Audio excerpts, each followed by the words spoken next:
Everyone, and welcome to the workshop for chairs and program directors. And we'll start today with a welcome from our interim provost, Karen Appleby. Go ahead, Karen.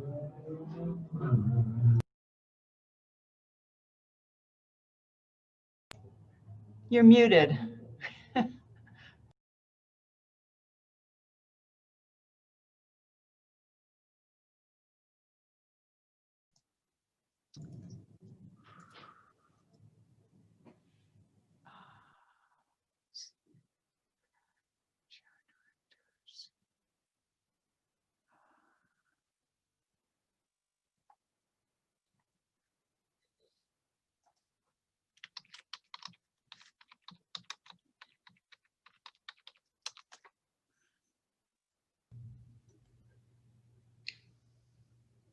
If she continues to have trouble, whoever organized the meeting can actually unmute other people, so could unmute her.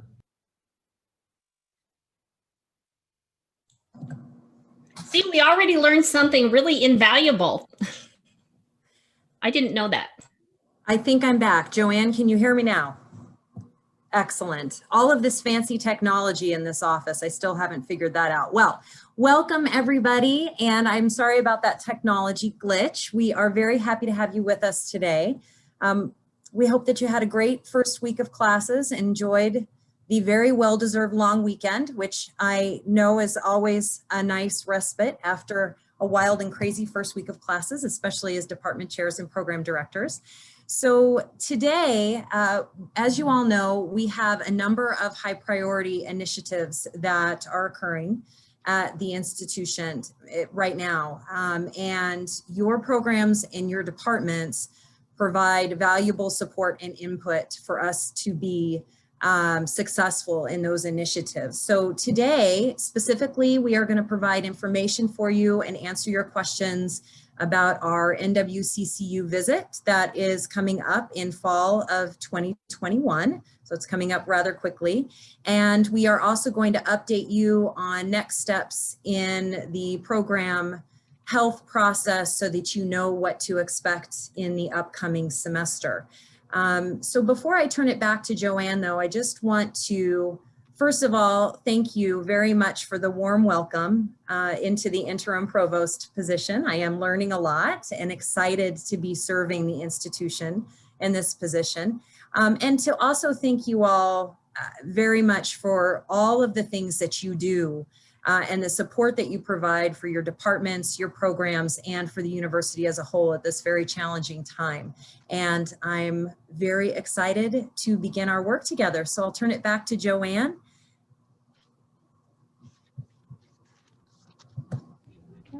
Thank you, Karen. And at this time, I will actually turn it over to Stacy Phelan, who is going to talk to us about enrollment. So go ahead, Stacy. All right, thanks, Joanne. I'm going to share my screen. There we go. Can everybody see that? Can I get a thumbs up? People, okay, great, fantastic. All right, now I got to figure out how to move this forward. There we go. All right, well, I just wanted to kind of give you an overview of what is happening in enrollment management. So I wanted to start with kind of the offices that we oversee. So we have the Admissions Visitor Center, which is responsible for getting students to be interested in ISU, to apply and be admitted. We also oversee international programs and study abroad in that office. In the financial aid office, we are processing FAFSAs, dispersing financial aid, handling financial aid appeals, and coordinating satisfactory academic progress. In the scholarships office, we're awarding the various different types of scholarships that are available to our students. And we have a number of different ones. Some of those are departmental scholarships, and you're heavily involved with that office when we're administrating those.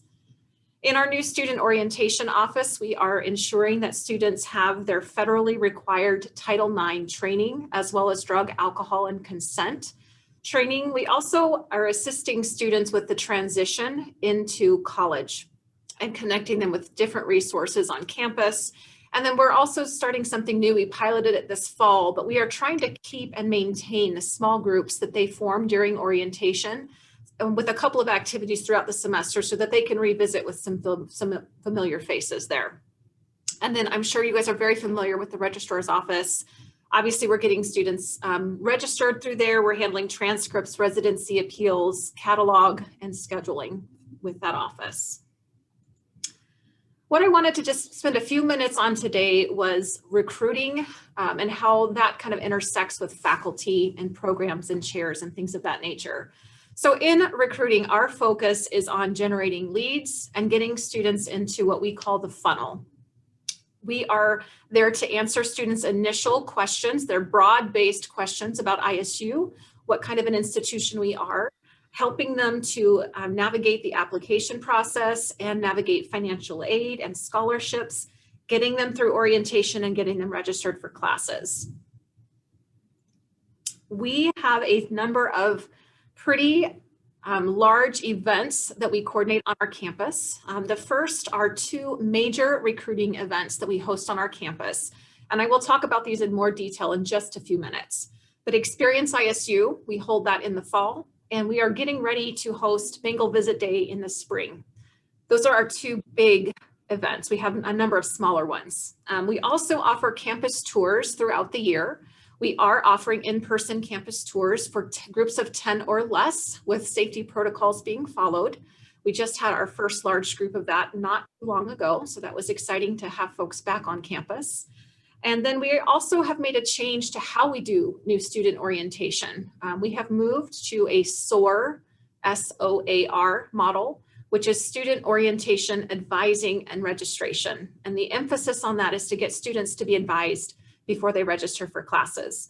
That was planned to be rolled out in spring and summer of 2020, but we all know what happened in 2020.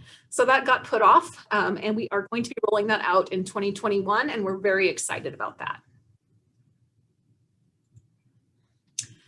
So switching gears back to our major recruitment events, Experience ISU, if you would mark your calendars, and we try to be very consistent about this date. It is typically the last Friday in the month of October. And we choose October because October is higher education application month. So the schools, high schools, everyone's kind of focused on applications to schools. We have this set up so that students can have an in-depth visit with 2 of their areas of academic interest. So it gives you an opportunity to showcase your program. It showcases your labs, your classrooms, your faculty, and the job outlook that students are, because that's a big factor for students. What's going to happen after I graduate? It's a pretty significant question for them. Our primary audience for this event is high school seniors. In the past, we have had between 600 and 700 students on our campus. This day, we actually have school districts that bus in students for this event, so it's very well attended. This is not an event that has parents there. This is primarily focused on the high school seniors. For Bengal Visit Day, typically President Satterley, when he came in, he wanted to make some changes to this. He wanted us to host this event in conjunction with a spring football game. And the purpose of that is he wanted to really be able to showcase a vibrant campus life for prospective students and their families. He also did not want this to be limited to any group of students. This is actually open to any prospective student, parents, and the community at large. So this is a little bit different type of event. This is more of an open house style of event where we're showcasing everything that ISU has to offer. So we're not simply focused on academics. We are also focused on clubs, student activities, sports, things of that nature. So it's a pretty broad-based event. Again, we want to be able to showcase what we have and have the opportunity to connect one-on-one with students. And again, I mentioned the audience is really anybody. So what's coming up with this? We are going to be hosting some open forums in the month of February, so please stay tuned for emails about those. We'd really like you to get involved with those and give us some feedback. We just had our Experience ISU event. That was the first time we have ever hosted a virtual event of that size.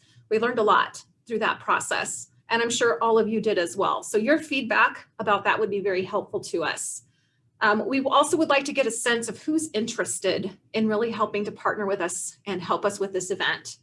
You can expect regular communication to be coming from Nicole Joseph and her office about what to expect.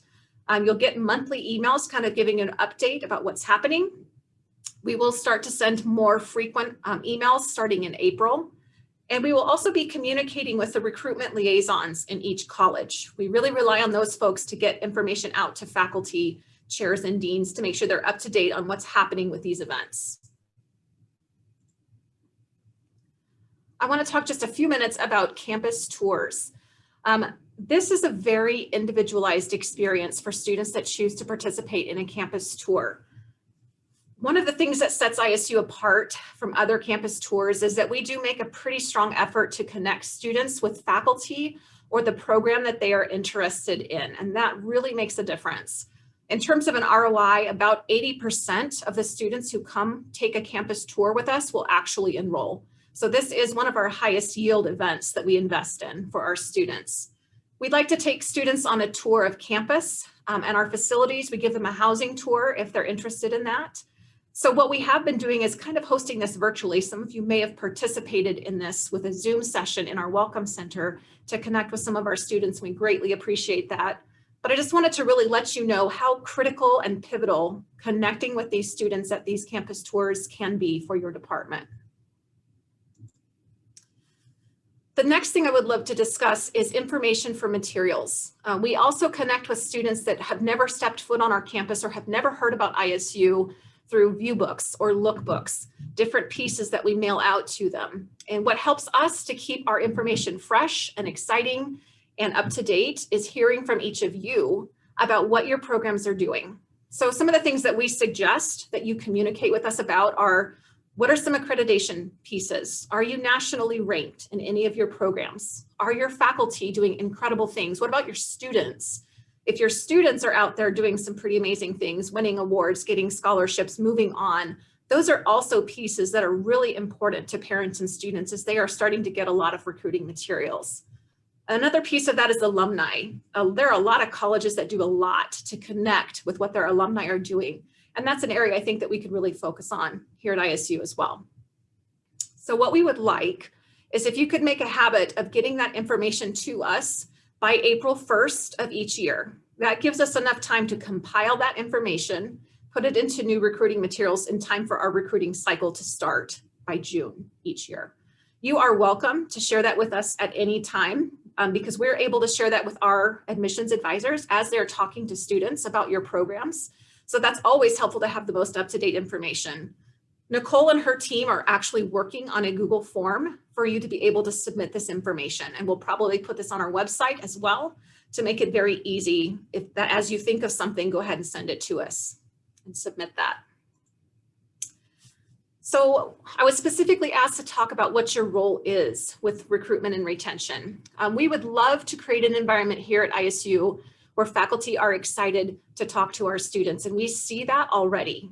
There are so many of you that make such a difference to our students, and we hear that. So thank you very much for the things that you are already doing. Again, participating in our recruitment events and our campus tours, being warm, welcoming, able to talk to family members and students, anticipating the questions that they might have, and having some talking points about your program and why they should choose ISU. Those are things that really are helpful. We have talked about incorporating faculty or deans into our communication plan. At a certain point in the recruiting cycle, students are less interested in the general information that my office provides, and they're more interested in the specific program information that you provide. You guys are the experts on your programs. So we would love to see you become more involved in that. And that does not have to be time consuming or laborious. We can help to coordinate that through our CRM system. So if you are interested in that at any point, please do not hesitate to reach out to us. We'd be happy to help facilitate that. It is really important when we have recruiting events on our campus, if our faculty and staff could commit to wearing orange and black or a branded ISU piece of clothing. We have had some situations in prior events where people have actually worn other college apparel, and that's not exactly what we would like to send out in those particular events. So if you guys could make sure that your staff and faculty know that when we're having those kinds of events, it's critically important that we are branded in ISU colors and gear. And then again, just be willing to talk to students when they're on tour with us. I've covered this already, but again, we know that they want to talk to you, especially as they're narrowing down their college choice. One of the things that we have seen happen is when students are talking to us, they'll say, you know, ISU was like number 5 on my list, but I did a tour and I connected with a faculty member, and now this is definitely where I want to go. So there is real power in that connection that you make with those students. They're going to spend 4 years with you, not with my office, with you. And that's why that connection is so vitally important. As an aside, we did a leaver survey of students in 2018, 19, and 20 about why they left ISU. And about 25% of our students did not feel they had made a connection with anybody on campus. And so it's vitally important that we start making that connection from day one when they're just looking at ISU. In terms of communication, if at any point you or your faculty and staff have questions or concerns about recruiting, we are so happy to come sit down with you one-on-one, talk to your faculty at a faculty meeting, come to a leadership meeting in your college, whatever you need. We're happy to sit down with you and go over those kinds of things. We do try to communicate really regularly through email with our recruiting liaisons. We also have monthly meetings with the recruiting liaisons to share what's happening and what we're doing. So that's another great place to find out what's happening.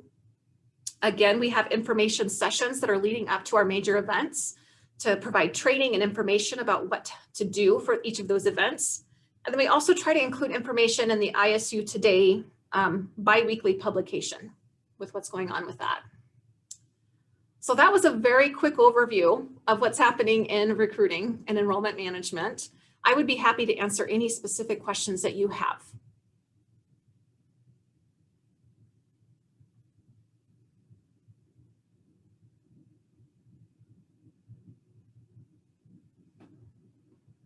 Hey, Stacy, this is John Stacy? Fitzpatrick. Oh, go ahead, John. What kind of outreach is being done with adult learners as opposed to those that are coming from the high school? In fact, I know of a couple recently that were maybe a little discouraged initially about their initial experience coming in and felt that it was basically only a plan for high school or community college transfers, but not adults trying to re-enter higher education. Yeah, John, I think that's a great point. I'm glad you brought that up. We are actually looking into a vendor that specializes in reaching stopout students or adult learner students. We're also partnering with Lyle Castle to understand ways that we can better reach out to some of those populations. We know that that population is going to become more critical in the coming years, especially as the number of projected high school graduates is going to decline nationwide. So that's on our radar, and we are developing some proposals for how to more specifically address that population. Thanks, Stacy. Stacy, it's Sue Tavernier. Hi. I was just wondering if you could speak to any efforts specific that are targeted towards graduate student specific programs. Susan, you broke up a little bit. I understand that you were asking a question about graduate programs. Yeah, and online as well. Graduate and online. So graduate recruiting is actually handled by the graduate school. So I would recommend that you contact Tracy Collum or Adam Bradford to get more specifics about how they're marketing some of those programs. In terms of online programs, Blake Beck, his shop, they kind of oversee some of those. And Lyle Castle has a current charter in which we are designing ways that we might be able to more broadly reach out to students in that format. Thank you. You're welcome.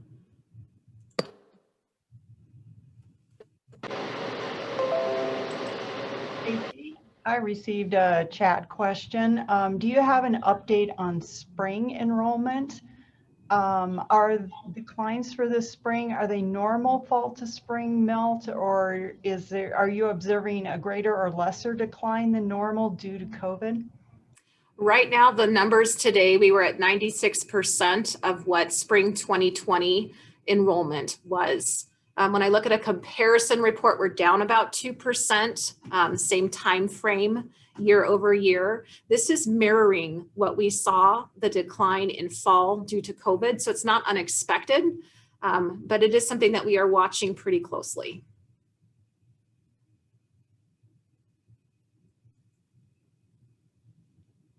Stacy, I have a question. I want to try, it's from personal experience. I want to try and keep it as a general question and not a personal father question. But I've got a high school senior at Century, high performing, taking classes here with us at ISU, 15, I don't know, 30 or something on his SAT. And we really haven't gotten a lot of contact from ISU. Now I know we may not buy the SAT scores, so we may not know that he's got a high SAT score, but he's taken classes from us, so we should be able to see that he's got A's from his ISU. There are touch points that we have had with him that I'm surprised hasn't increased our recruiting efforts from ISU to us. Yes. I guess it was more of a statement, but I don't know how to turn it into a question. Ray, that is a very common refrain that we do hear pretty frequently. One of the biggest issues that we have actually is that we cannot communicate with a student if they are not in our system. So that's not what's happening with your student. But in a lot of cases, we aren't able to contact with those students because they've never interacted with us. We don't get a download of every local student from the school district. There's some regulations that govern that. So we would actually have had to have purchased their name. We are partnering right now with the early college program to make sure that we're getting the students' information so that we can begin to address that. We are also looking at, when we do our name buys, we are trying to be more targeted and have more of a focus on our local background, the schools in our area, to specifically address that concern, because that has been a prevailing concern for a number of years, and we are working to address that. Also, we would like to encourage our faculty and staff, if they have a student that they would like us to be reaching out to, we'd love for them to share that contact information with us. We'd also love to partner with our alumni to have alumni submit names of their children, their grandchildren, nieces and nephews, things of that nature. So we're working on a number of initiatives to increase that. But if at any point you have concerns about a specific student, please reach out to us so that we can make that correction and we can start to contact them more regularly. Thank you.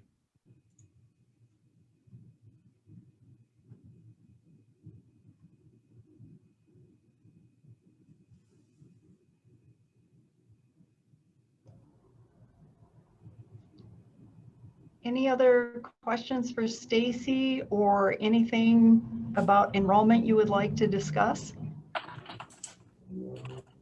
Oh, Lori. I have a question. Thank you. Hi, Stacy. I'm in the online only bachelor level Homeland Security and Emergency Management program. You talked about maybe working with a partner on how to reach adult learners or National Guard, people in the military, things like that. I've got some special audiences that I would love to have some specialized recruiting efforts. Who should I have a strategy conversation with about that? Lori, you're always welcome to start with me. I'm going to put my email address in the chat. And then I'm also going to include Nicole Joseph. She is my director of admissions. You're welcome to reach out to us at any point. We are also in the middle of a strategic enrollment management plan process. We have a charter for that. So we are currently exploring what are the target populations that we would like to pursue and the strategies and objectives that we will employ to achieve those targets. So if you would like to send any suggestions or information that you have on things that you think we should be doing that you do not believe that we are currently doing, I would welcome your feedback on each of those items as well. Thank you. Mm-hmm.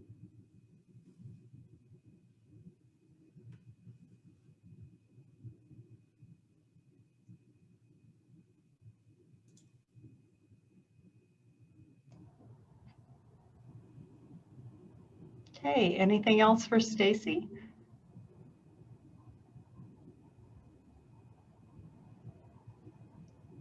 Okay, well, thank you, Stacy, for joining us today. Thank you for having me, Joanne. Do you need me to stay on or can I dip off? You can jump off. All right. Again, you have my contact information. Feel free to call us at any time. We're happy to help. Thanks so much. Okay, thanks again. Bye-bye. And now I would like to welcome Jen Steele, who will be talking to us about the budget process. Hello, everyone. I'm also going to share my screen. And I'm going to give you an overview of our current budget outlook and then some high-level information about the process for building the fiscal year 2022 budget.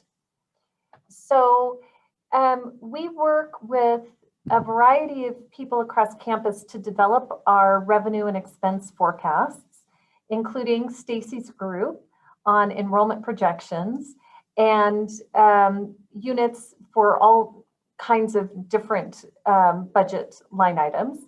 And we put those together into an initial revenue and expense forecast. And our initial forecast for fiscal year 22 is a $3.7 million deficit. Now, as many of you know, we went through an extensive budget balancing and reduction exercise last year, where we made great progress in solving our $12 million structural deficit. And we'd hoped to start this year with a balanced budget. However, we are facing a small deficit, primarily because we're still not hitting our enrollment goals. This also speaks to the fact that we've fully budgeted all contracted positions, and we know that over the course of a year, we realize significant salary savings. So our starting point is a $3.7 million deficit when we launch into the planning cycle for next year. There are several variables that could change that number in a positive or negative direction. We're still waiting on final appropriation numbers from the state, final CEC numbers. And we also are waiting to see if there will be any tuition and fee increases for next year. While we're not going to be increasing base undergraduate tuition and fees, we might consider rate increases for graduate fees, EISU, certain professional fees, and non-resident fees. And so there's different things that will come into play while we work towards getting to a balanced budget. And we already know that in December, Admin Council approved a recommendation from our budget advisory group to implement a 50% salary savings split for appropriated positions next year.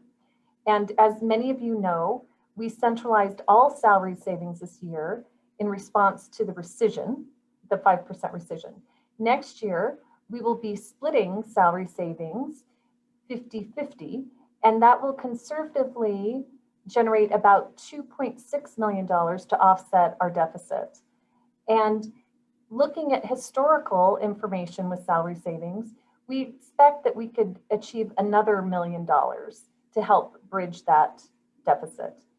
Then, as I said, there's still potential for tuition and fee increases.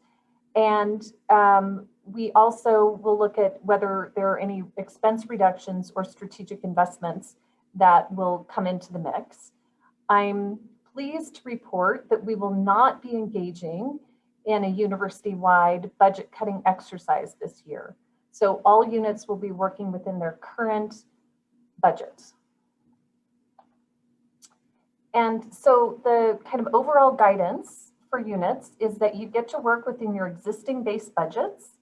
And for local auxiliary and special appropriation funds, you get to determine however you want to allocate your expenses based on your revenue forecasts. We will have that 50% salary savings split for general appropriation positions. While we do not have funding built into the base for strategic investments, Leadership Council and Admin Council will be considering essential strategic investments that are connected with our priorities, charters, and strategic plan. And those will be presented to Leadership Council in April. As far as a timeline, all of this information is on the budget website. We have several opportunities for you and your colleagues to engage in the process. We have a campus forum and town hall tomorrow afternoon. And there's another one scheduled on February 16th. We also have several drop-in sessions on the website posted, and that's where our Vice President Glenn Nelson and I will be available to answer any questions or hear your ideas and feedback. Budget plans are due March 5th, and then budgets will be presented to Leadership Council the first week in April. And these are just some support resources that our office has created to help you and your colleges and departments build out your budget plans. You'll receive a position list and a budget planner. We have PowerPoint templates in case you want to facilitate any conversations. We'll send out regular communications. We have the forums and drop-in sessions. Glenn and I are happy to come to any of your meetings if you'd like us to be available when you're having budget discussions. We also have information on the budget website, and then my office and your UBO are also key resources. And now I will just open it up for any questions.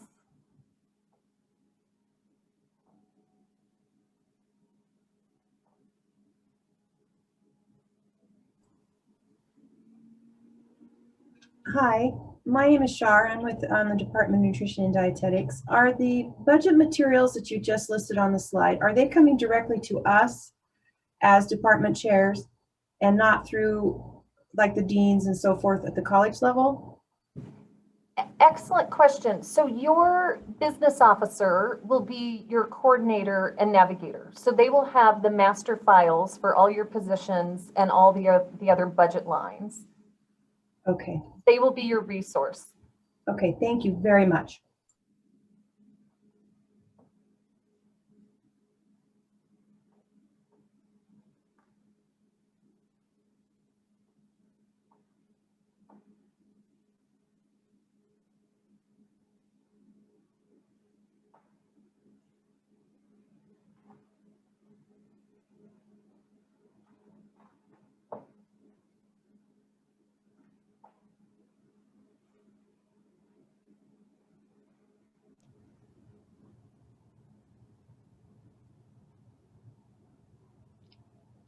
So anything you'd like to discuss with Jen about this process and how it's going to move forward?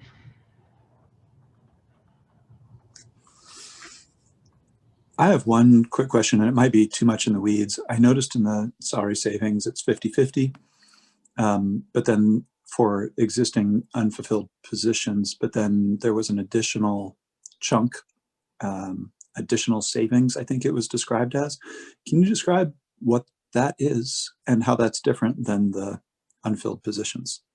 No, that's a great question. We looked back at about 8 years of history on what was initially budgeted for contracted lines, what was initially budgeted for irregular lines, and what was actually spent. And so even when units had full access to repurpose or use their salary savings, on average, 5% of the total is not spent. So what we're saying is that it's reasonable to expect that that will continue, so that even of the 50% that you can reallocate, or the full amount that you can reallocate for your local and special appropriations, we historically do not spend all of that. And especially now that we've reset and fully, although someone could argue with fully, we've budgeted your irregular and operating lines, we still expect that at the end of the day, there will be some salary savings unspent. That makes good sense. Thank you. And one of the reasons we want to factor that in is because we don't want to overstate our expenses and get into a position where people are needing to cut budgets. So that's part of that thinking.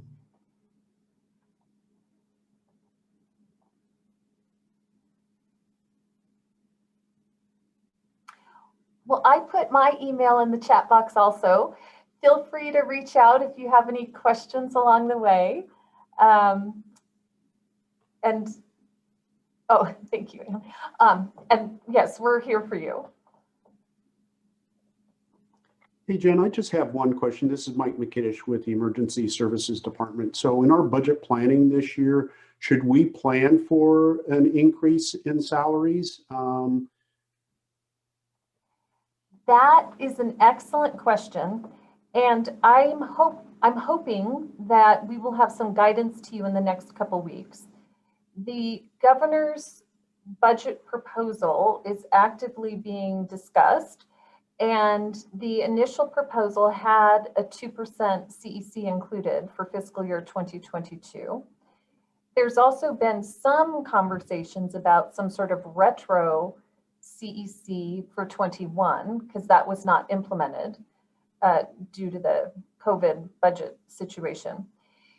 Another complicating factor is that there's conversations about if a CEC is funded, is there a way we can internally deal with the fund shift so that units don't need to cover the increases? And so multiple things going on. It appears there will be a CEC, but we're still trying to figure out what that will look like in order to support your budget planning. And so I'm hopeful that we'll have some initial guidance for you in the next couple weeks. Perfect, thank you. And when you're talking about units covering, what you're talking about is ones where employees are paid out of local accounts, correct? Right, out of local accounts where we don't receive the funding, yeah. Perfect, thank you.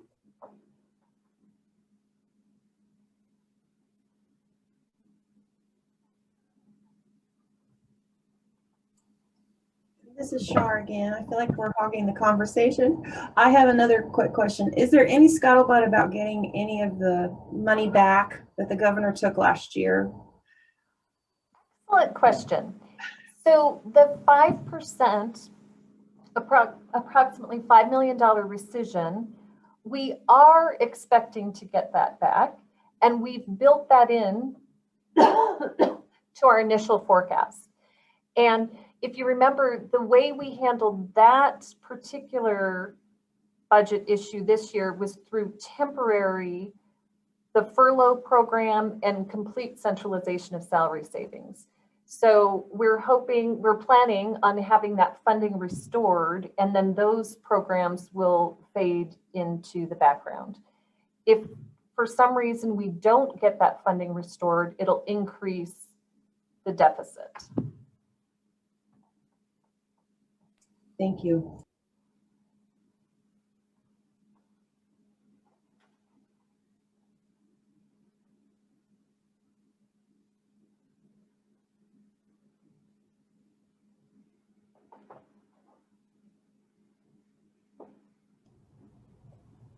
Okay, Shar, my turn again. Mike McKiddish. So salary savings based off of grants and contracts. Does that stay with the department, stay with the programs? Correct. So anything outside of your general appropriation, you get to keep. Perfect. Thank you.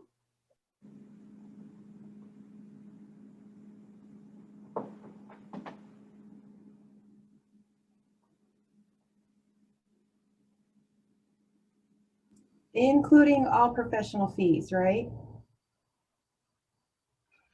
So our program, I'm with Mike, we're in the division. So we have professional fees we charge our students. So we would get to keep all of those since it's not appropriated. Correct. Okay.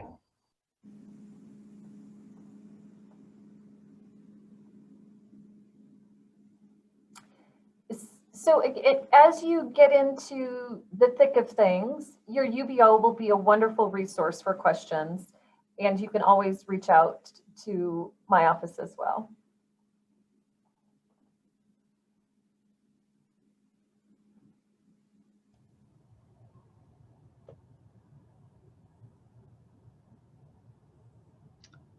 Any other questions for Jen or any budget things you'd like to discuss?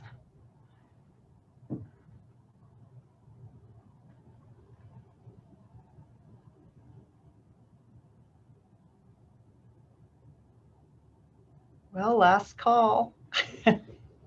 Thank you, Jen, for joining us. We really appreciate it. It was my pleasure. Have a great rest of your afternoon. Thanks, you too.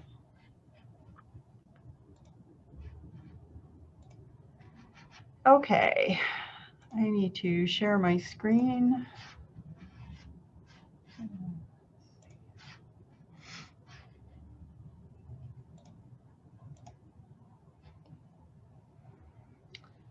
Okay, before we get into talking about accreditation and program health, I just have a couple of reminders that I don't want to forget about, so I'm going to bring them up early.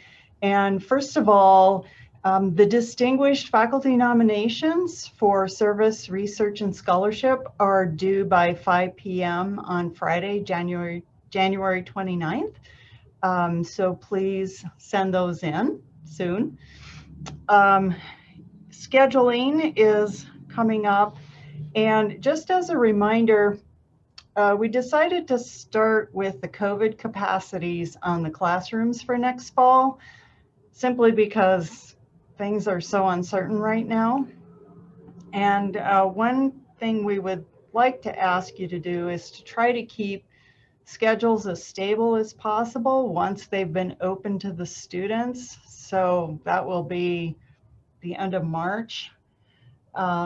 We have heard about students from Meridian that have been taking classes on the Pocatello campus via HighFlex, and it would be really nice to keep that option open to students, even if we're able to return to face-to-face classes in the fall, which right now we're not sure if that will happen or not.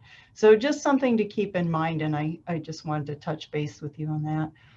And one other item is with the COVID-19 screening, if you hired adjunct instructors after the first of the year, and they're teaching face-to-face or HighFlex, anything but online, they do need to be part of our screening program.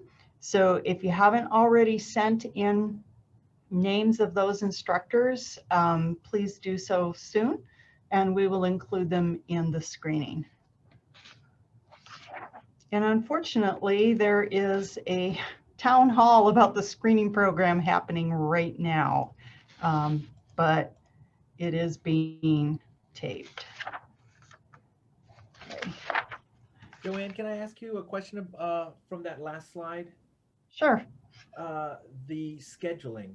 Yeah. Thanks. So when I'm scheduling for the fall right now, I guess in my mind, what I'm trying to do is hoping that we're going to be back in regular status and scheduling classes that way, thinking that if I need to switch to a HighFlex later, that I can. But it sounds like what you're saying is maybe I shouldn't be trying to think too much about it. Just schedule it and let it stay. Don't try to schedule strategically in a way that maybe I can pivot in June or July and change HighFlex to classroom or classroom to HighFlex.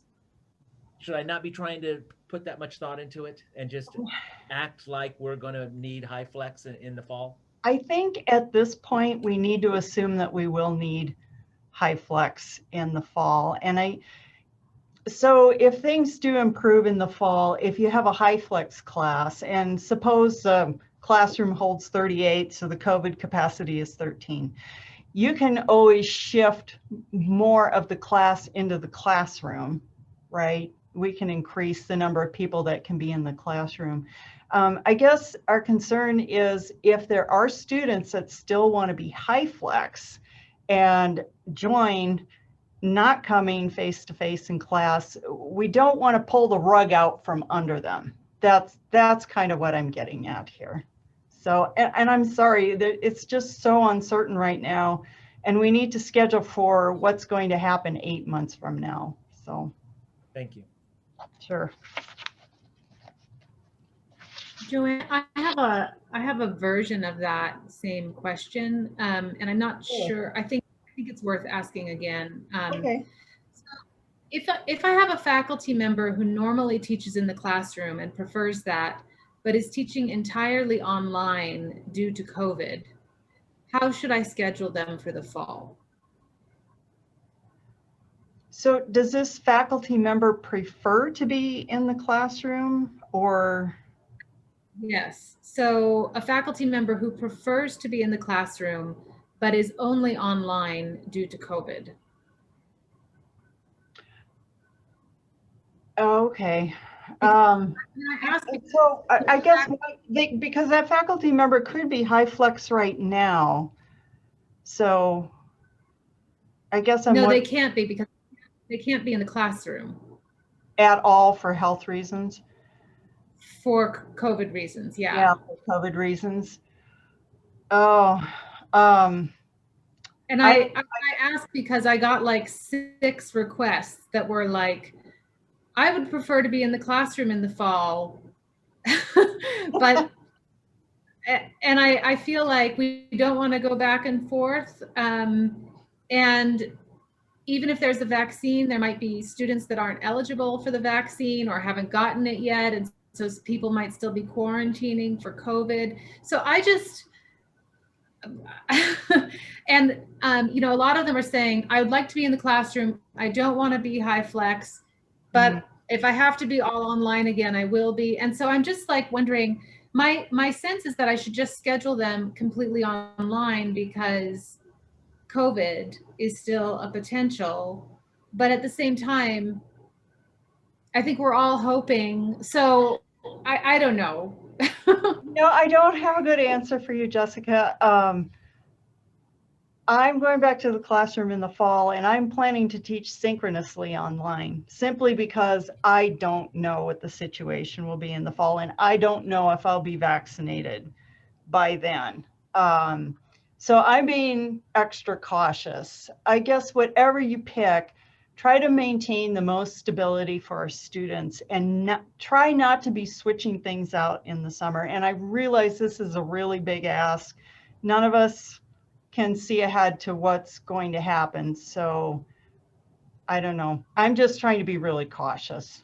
And I certainly understand with faculty who do not want to be in the classroom.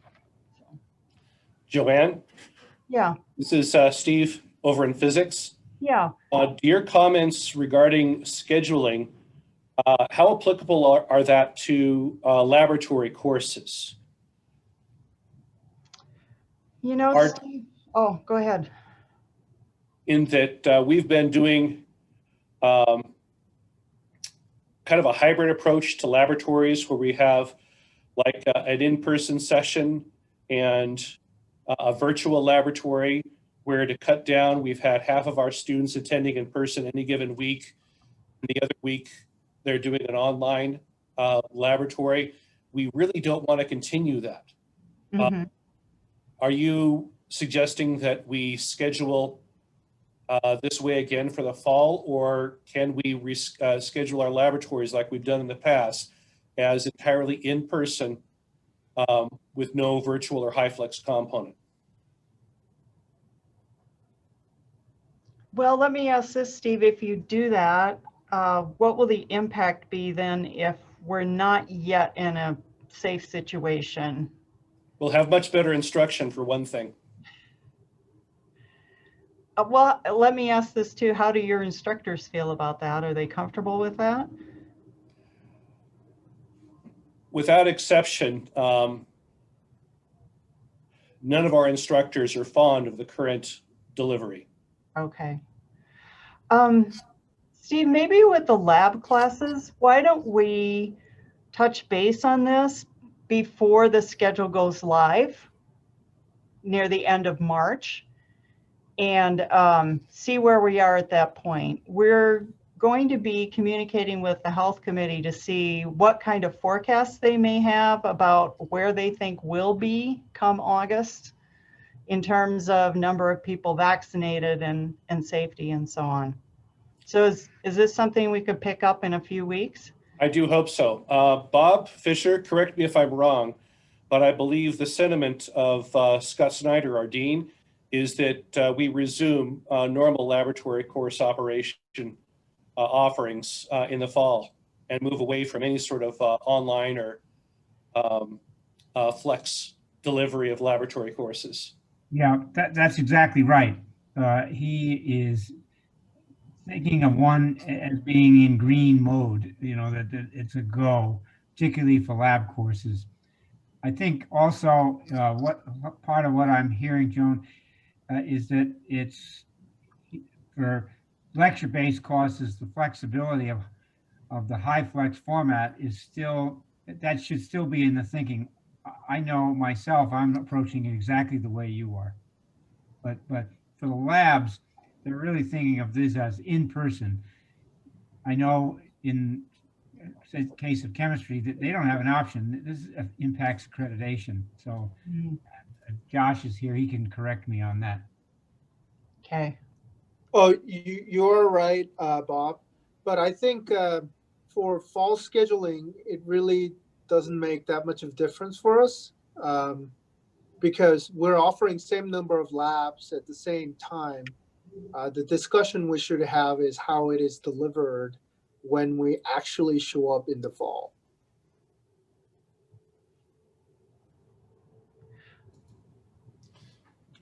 So for scheduling itself, it sounds like it probably doesn't matter, right? Because what you're doing is having half of it virtual and half of it in person. That's not correct for physics. We've Not had for to physics. offer more sections, far more sections than we normally do, because even with the high flex, the capacities of our lab rooms are too low. Okay. Actually, you know what I think would be a good idea is maybe have the chairs from your college get together with the health committee and see what we can work out. Does that sound reasonable?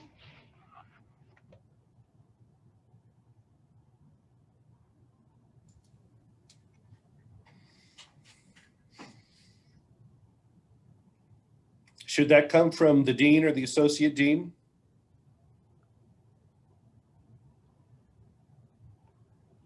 Well, I guess whoever you would like to have, I guess I was thinking of having the chairs, the dean, associate dean, and get together with the health committee and see what kind of a plan we can come up with for the fall. I don't know. I mean, it may be fine, right?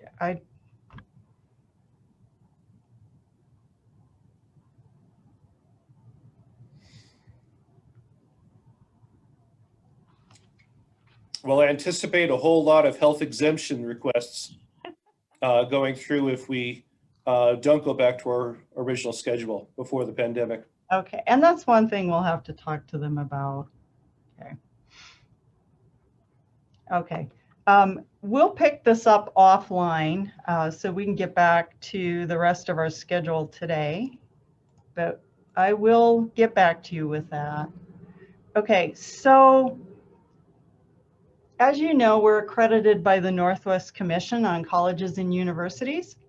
And you may not know that we have a site visit coming up in October, October 5th through the 7th. The final report is due 60 days prior to that in August. And what I wanted to talk to you about today is what our progress has been to date and what work is remaining. And we need some help in putting some information together to use as evidence. And so that was one of the discussions I wanted to have with you today. So we need to comply with our accreditation requirements, but do we realize other benefits? We do. And one thing with the Northwest Commission, there are new standards that I'll just say a little bit about on the next slide. But these new standards are very student focused. They want us to have clear communication with our students about the value of their education and what our expectations are for them. And student success and closing equity gaps are central now in the new standards.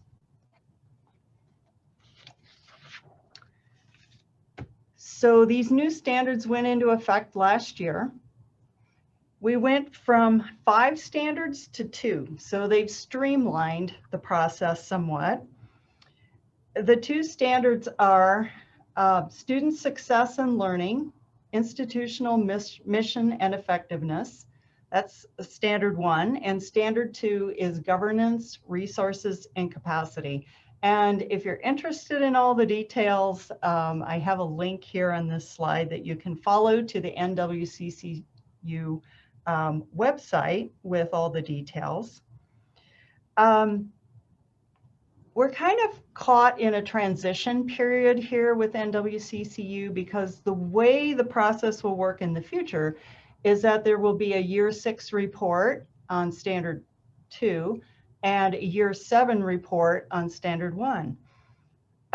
We will have to submit both reports at the same time in August. We were hoping to submit the governance, resources, and capacity report early, but they're not allowing us to do that. But we haven't finished, so that's good news. So standard 2 is finished. Other than that, we'll have to go through and update links before we submit it to the accrediting agency. We are making good progress on standard 1, student success and learning, institutional effectiveness. But we need to fill in some gaps. And that's what I wanted to talk to you today. So standard 1 has an emphasis again on student learning, student achievement, and institutional effectiveness. And another thing that's new in 2020, other than streamlining and going from 5 standards to 2, is that we are now asked to examine student success across different groups of students. So we need to look at how are our first generation students doing? Are there differences in performance by socioeconomic status, race, gender, and so on? And we will be expected to address any equity issues that we uncover. So in addition to disaggregating our information and looking at different groups of students, we're also expected to do peer comparisons. So how are we doing compared to our peer institutions? And we have been collecting this information on our core theme indicators. And let me just show you an example of that. So for example, core theme indicator 2.2.4, which is the percent of first-time, full-time bachelor degree-seeking freshmen graduating within 150% of time, in other words, within 6 years. What we've done in the past is just to look at all of our students. So for example, the data that's shown here, in 2016, 28% of our first-time, full-time students graduated within 150% of time. And we made some progress because we've got that up to 34% by 2020. We now are also looking at disaggregating this information. And so what you see here in this table is disaggregated data for students graduating within 150% of time, or for a bachelor's degree, that's 6 years. This helps us to identify potential equity gaps. So here we see that overall, 34% of our first-time full-time freshmen graduate within 6 years. Of that, 22% of Native American students graduate within 6 years. 53% of Asian students do.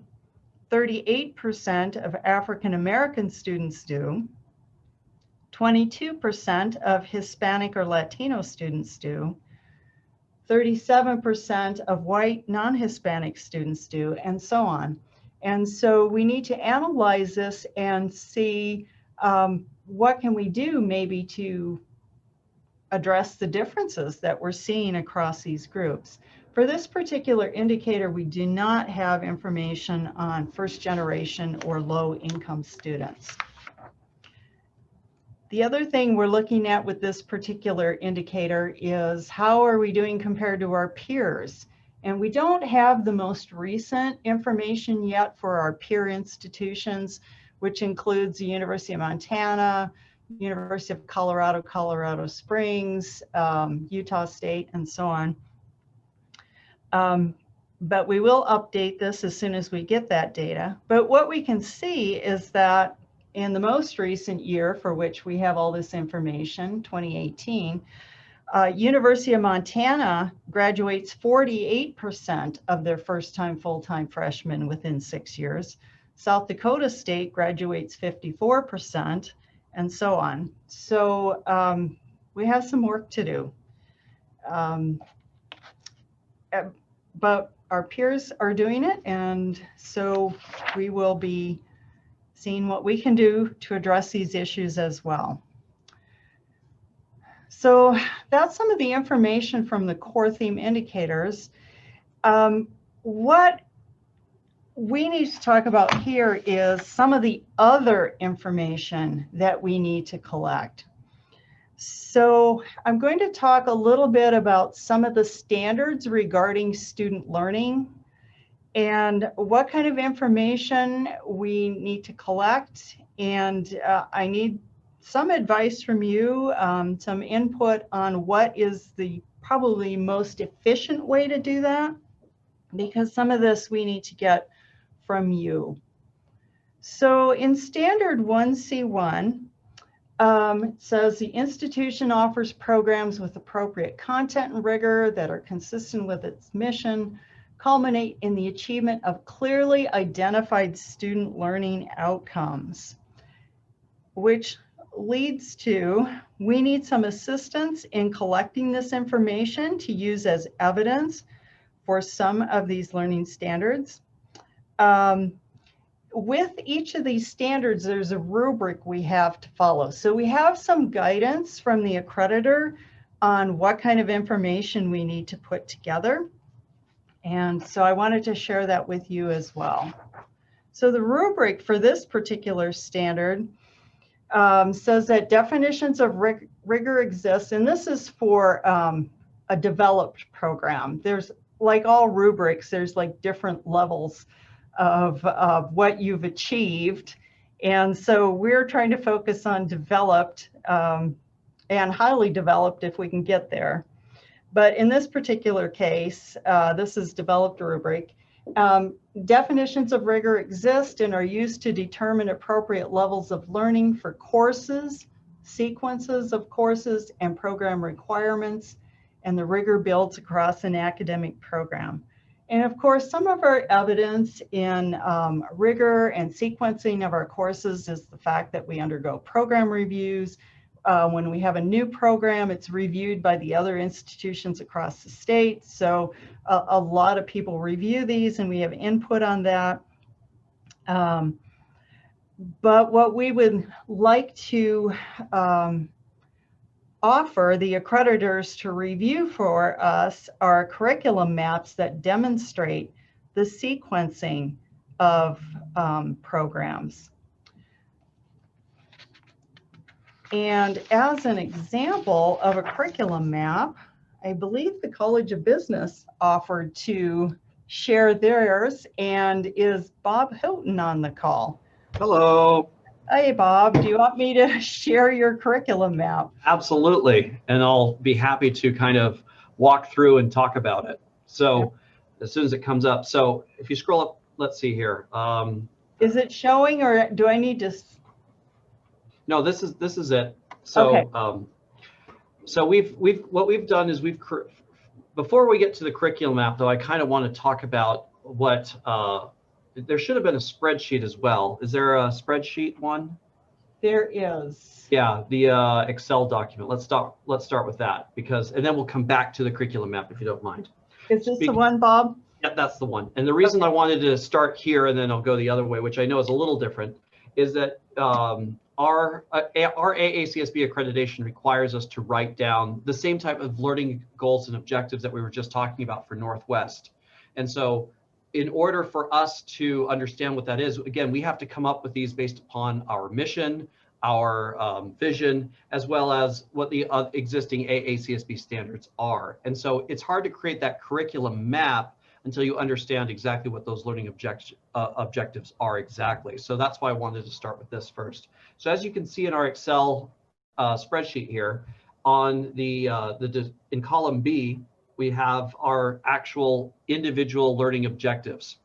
And what we've done is through the process of our flexible BBA and our, I'm going to use the term, well, it is, we have a very meta major like curriculum here in our college. And so as a result, when it comes to doing our accreditation, we're able to just measure these aspects in certain classes, knowing that we're going to incorporate 100% of all of the students that we need to evaluate this process. And we find it extremely helpful and making it so that it's not overwhelming for one department level type evaluation on every single one of these learning objectives. So actually, Joanne, if you wouldn't mind scrolling down a little bit to, thank you, exactly. So I wanted to start off by saying AACSB obviously has certain goals and expectations of every business college. You need to learn marketing, you need to learn accounting, you need to learn financial analysis, you need to learn stats, those kind of things. So what we've done is the easy ones directly map to a course. There's no doubt that where are you going to evaluate marketing? A marketing class. And which marketing class is it? It's the one required from our core. So these ones kind of write themselves as far as where classes you use to evaluate in the curriculum map. So now, Joanne, if you wouldn't mind scrolling up a bit, these are the more specific to our mission, to our region, what we're trying to do goals. So the one I want to point out especially is goal 5. Our students will be technologically agile. And it's up just a little bit. There it is, goal 5. And so as you can see, how are we, so that's the actual description of our learning objective. What is it? A little bit more detail, given a little description. Students will be able to demonstrate, objective just means how many subsets there are. That's a different issue. Students will demonstrate technology through the use of different software. And how are we going to measure it? We're measuring it in these 3 classes, in Management 2217, Management 3329, and Info 3301.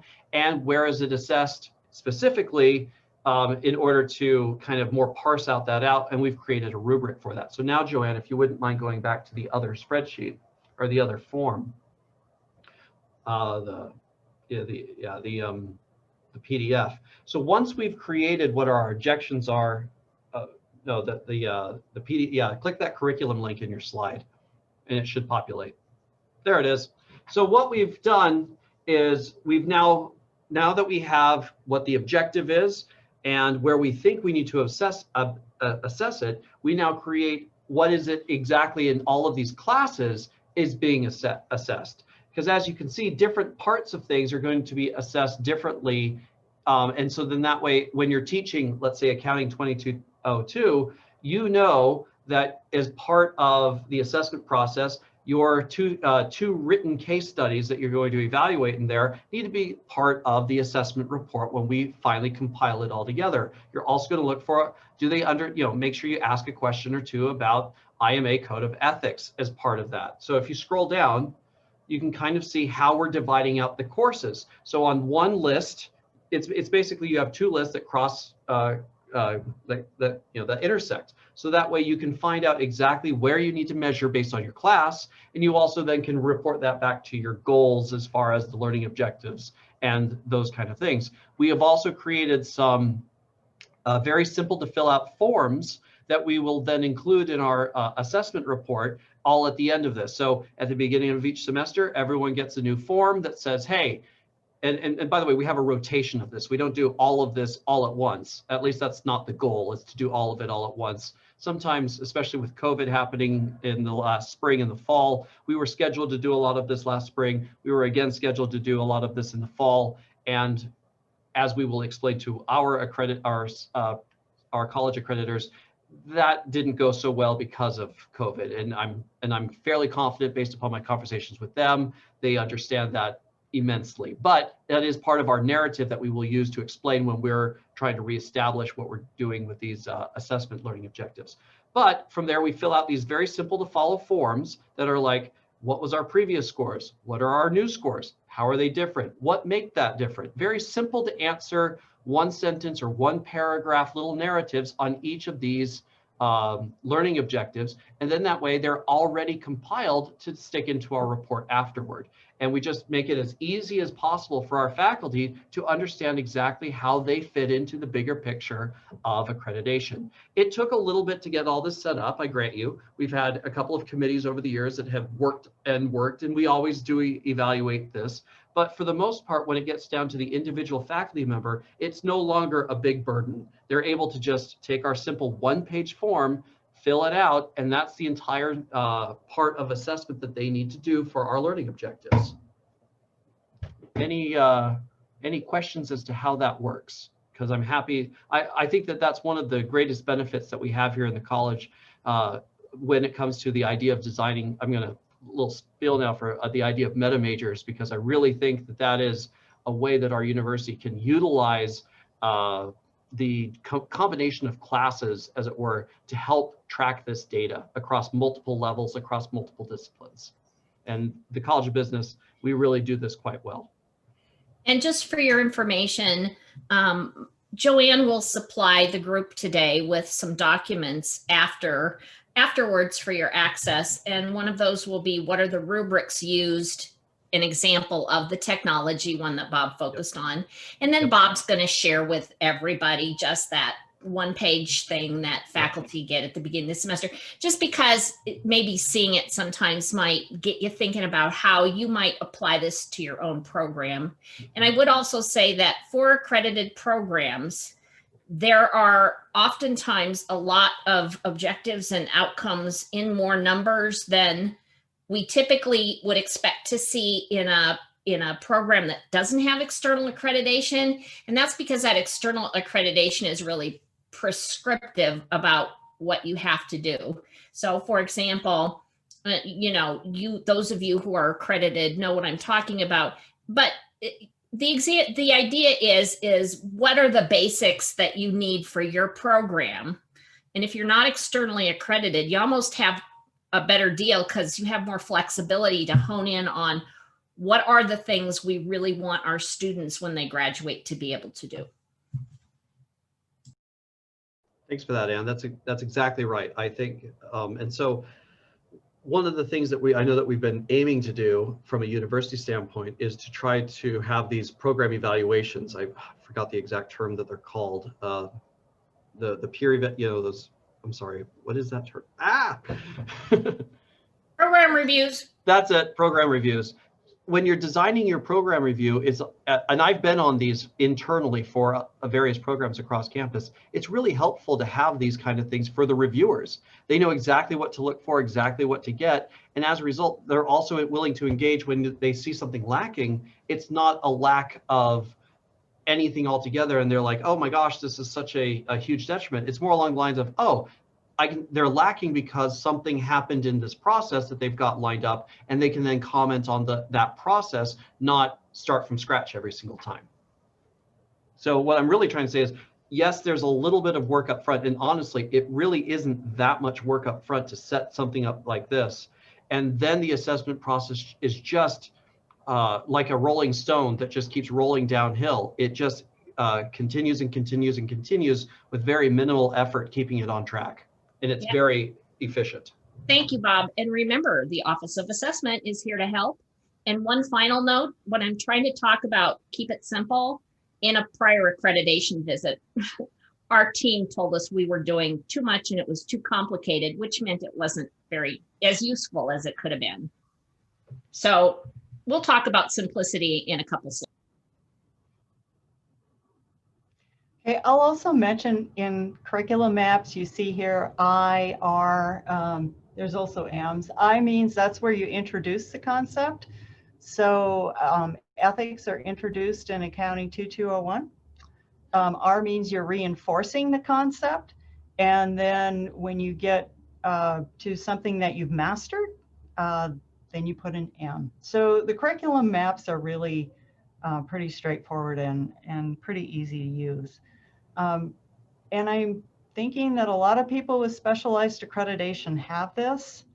those of you that don't, do most of you have something like this, or you can put it together relatively quickly?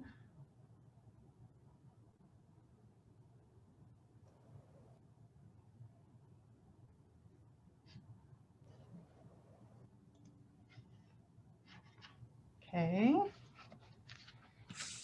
Joanne, This is I have Ben a from, question. oh, go Yeah. ahead. Go ahead. Go ahead, Ben. Oh, okay.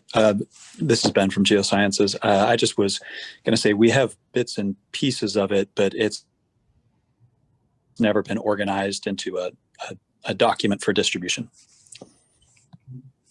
So it will take some time to assemble, but I mean, it is doable. Okay. It just, I mean, you can just put it in a spreadsheet. Yeah, ours are just Oh. spreadsheets. It's not hugely formal as far as, you know, like a huge database or something like that. Just, Yeah. yeah. And I just want to commend Ben. I've worked with him and I've seen the very shared governance collaborative process that's been underway to include very inclusive of faculty with this in his program. And the point is the process has been very admirable. And even though he's kind of showed humility here that they don't have the final one, it's really was a great process to see how they did this. So I just want to commend him for that. So Joanne, and actually Anne, maybe my question is more to you. So I think, Anne, you know that the arts and letters programs I think we're pretty close to getting all of them to have the curriculum maps, but we were not asking them at the time to put in the specific assignments in those, like, do those have to be in there? Do those, okay. So no, this is like if we were learning to ski, someday we'll be going down the double black diamond, but just getting, you know, honestly, for me, getting my foot in the parking lot's a big deal. But so this might be after we get the curriculum maps, then the next round is talking about how we want to do things. That's an excellent question. okay. And I like your metaphor, except skiing is fun. Well, for some people it is. For other people, they need to stay in the parking lot, no, in their cars. And it doesn't have to be perfect. Don't let perfection be the enemy of getting it done. So, okay. Thank you, Bob, very much for sharing that problem with us. And by the way, I do now, granted, I don't know any of your specific areas, but I would love to help if any way I can to help you guys out in constructing something like this. I'm also available, so please feel free to drop me an email and I'm happy to help. Oh, Bob, you may come to regret that, but I'm going to keep your name on my list. Thank you. Yeah, and do remember that with the College of Business one, they have specialized accreditation. So it's probably going to be a lot longer list than what you would need for another type of program. So yeah, don't overdo it. It can be done pretty simply, actually. Standard 1.C.2 addresses student learning outcomes, actually both for courses and for programs. I just want to take a minute here to talk about the program student learning outcomes, and then we'll talk about the course student learning outcomes in the next standard. The rubric that goes with this one tells us a little bit about what we need to do. Courses, programs, certificates, so on have clearly stated learning outcomes and consistent assessment practices. And just so you know, in the rubric that the Northwest provides, this is for a developed level of meeting the standard. The highly developed level on the rubric says that transcripts have student learning outcomes on them. So we're not going to worry about that right at the moment. But I wanted to give you an example of program student learning outcomes. And I actually just took this right out of our catalog. This is for economics. And it's very simple, actually. The learning goals of our program are to develop skills and apply them. And they talk about using economic data and doing analysis, and just having effective writing and oral presentation skills. So student learning outcomes, it doesn't mean you have to have a huge long list. It's what do I want my students to be able to do when they're finished with the program? Now we need to make this information available easily to our students. This came out of our catalog. Some of you have them on your websites, and that's fine.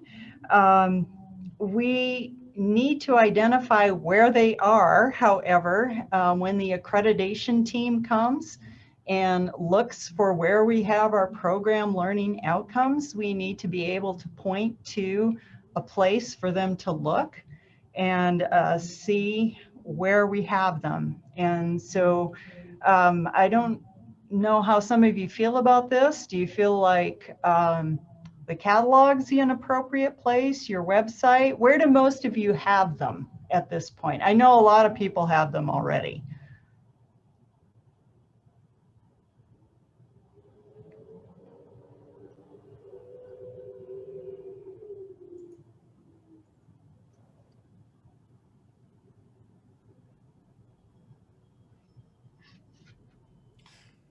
Well, we have something like that in our catalog.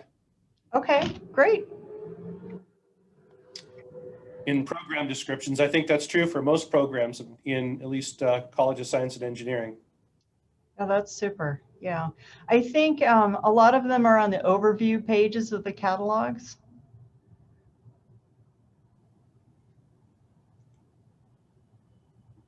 You know, my experience has been the challenge is that there hasn't been a standard, you know, university-wide. And so, as you're seeing, I'm seeing some of these chats, people are saying in the catalog, on our website, in the catalog and on our website. And I don't know if there is a way more long-term, but I think people would be happy to make this, you know, provide this if there was a clear institutionally supported and approved way to distribute these. If the university wants them all in the catalog, then that's where it could be. If they want them on people's websites, maybe the CRM could have something like that built into, you know, program websites. I don't know, but I think some clear guidance and support for how to present these in a consistent way would be helpful. You know, all it would take is a paragraph on the overview page of the program overview page in the catalog. So, I mean, we can do that now. Some institutions also have a centralized website where you can link to all of the programs, both accredited and not externally accredited, and sort of one-stop shopping on the internet too. Just another option, or maybe something that could occur along with the catalog.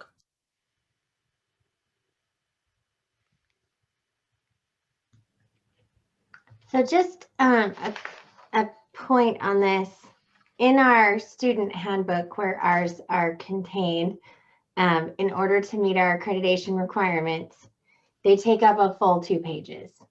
So just as a FYI, I might struggle to get it into a paragraph. Jen, do you think you could put a link Yeah. In the catalog to that? And that way you wouldn't have to repeat it. Yeah, absolutely. Okay. We just have pretty extensive. I know. They get very specific. I know. I imagine we're probably not the only health profession that's like that. Yes, Jen, I've seen the College of Pharmacy accreditation reviews, so I know what they look like. I would, if I could talk about that real quick. I know that the catalog does currently have a section, because the College of Business has a little line that needed to be in the catalog that didn't make any sense anywhere else, about X percentage of course content needs to come from the College of Business, and if it doesn't, then it can't. Something like, I don't remember the wording off the top of my head, But wouldn't, for like in Jen's case, something like that would actually make more sense in some section of the catalog like that we already participate in, that's separate from the, you know, it doesn't make sense for it to be in the section of the catalog specifically under the College of Business, but it does make sense to be in the section where we've put it. Does that, I'm totally losing. Yeah, I know which one you're talking about, Bob. Yeah, I know that's like, it's under the academic affairs and then other policies, because it has to do with the fact that, and I'm being a little specific with this, it has to do with the fact that no more than 25% of a program's written curriculum can come from the College of Business without it being as part of the AACSB process. And so we've stuck that under that policy. It's like other accreditation things in the catalog. What I'm asking is, wouldn't that make more sense for some of these policies than to stick them into kind of the more what the program and or the department is all about section? And also the other thing is, if we link to other, the catalog is an unchangeable document, as it were. It gets locked into place at certain times. And if we're basing this upon a link, unfortunately, links have the habit of not working all the time. And especially when we're changing CRF, content management systems and those kind of things. So I think it would behoove us to maybe find some sort of documental structure like the catalog. That would be a great place to put these kind of things. That way, every year it gets published, and when we need to make changes to it, it goes through a similar catalog-like review in order to make sure then that way it's a historical and accurate perspective of a year-to-year situation. Okay, I'll check on that, but I do know there are links to other places throughout our catalog. There's even links like to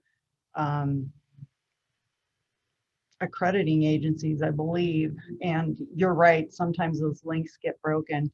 But we'll look into that for you, Jen, given that I don't think we want to reproduce 2 pages. We'll find a better way to do it, but maybe we could even just put in a statement that your learning outcomes can be retrieved from your student handbook or something like that. That's great, thanks. Sure.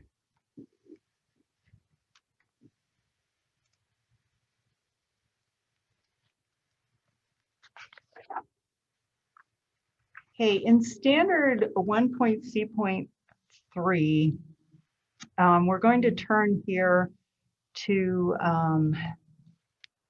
making some of this information public, and in particular, there's an issue with course learning outcomes. So not only do we have to identify the student learning outcomes that we just talked about, we have to make them public. As I mentioned in the catalog, that works with the student learning outcomes. The rubric for this particular standard says that course learning outcomes are available to students before they enroll via course catalogs or other means.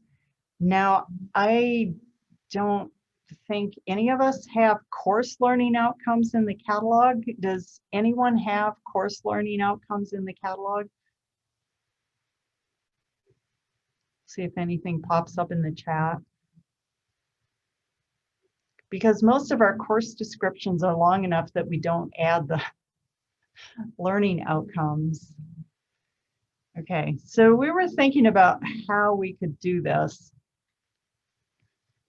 Let's see. No, only on course syllabus. Okay. Yeah, so we were trying to think of a way we could do this so that we have the course learning outcomes available to students. And again, before they enroll. So the problem with the syllabi is they get it when they come to class. And so we were thinking about the most efficient way to do this. And let me know what you think about this. Academic Affairs could build a central website where we store some of the course learning outcomes. And as we talked about this, what we would propose is collecting student learning outcomes for core classes. We don't necessarily need all the electives and all of that. If you could send us the information, we can build the website like we did for the licensure disclosure information that we put out there. If you have them on your syllabi, just send us a copy of your syllabi. Okay, on previous, yeah. Good suggestion. There are course learning outcomes on previous courses. They can be gathered as the department collects syllabi. Yeah, if you send them to us, if you feel comfortable with this, we'll just take the learning outcomes off the syllabi and post them on a central website. We would not need them for general education courses because those learning outcomes are already in our catalog, right? Oh, thinking the student. Yeah, go ahead. Sorry, I cut somebody else off, but it just seems to me that if you look in Banner in the course schedule, you already have a link where the instructor can upload a copy of the syllabus. They can already upload their office hours and things like that. So, I mean, if we're talking about course learning outcomes being, most people keep them in their course syllabi, then as long as the faculty are uploading their course syllabi, then that kind of makes it, we wouldn't have to add extra infrastructure. So, yeah. I mean, that's a new learning process for faculty to upload it, but if they did, then at least that kills a couple of birds. Not only are you getting course learning outcomes, but you're getting students to know what this course is looking like. I mean, it just makes sense. And that's actually a great idea, Clayne. My concern with that is that many times the syllabus isn't ready until the day before the class starts, which doesn't really give students much time before they sign up to look at it.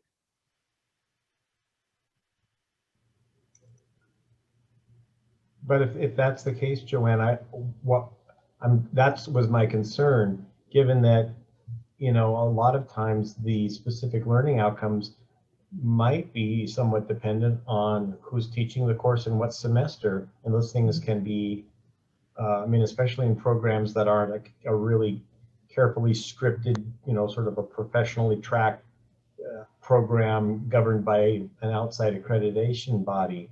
So if things were just available on some central location, I think those are always going to have a chance of misrepresenting the course that a student would take in a particular semester, as opposed to what Clayne was suggesting, which would be a little more continually updated. The other question I have is, I'm wondering what available to students means. I have fairly regularly, I'll have students who will email me before they enroll in a class and say, I'm looking at signing up for this class. I'm interested in, you know, what it's about, and I'll send them a copy of the syllabus if it's ready, or a past syllabus, and then they've got it. So my question is, isn't that then available to students if students can reach out and access that, or does it have to be constantly available to anybody who at any time would want to see these? So I'm not sure how to interpret the rubric. Yeah, and we asked Laura Woodworth-Nye about that because she's been a peer reviewer with other institutions. And I had the same thought, John, because I've had students reach out to me too and want to see a syllabus. And, you know, if it's a few months ahead and I didn't have the one I was about to use, I just sent the most recent one.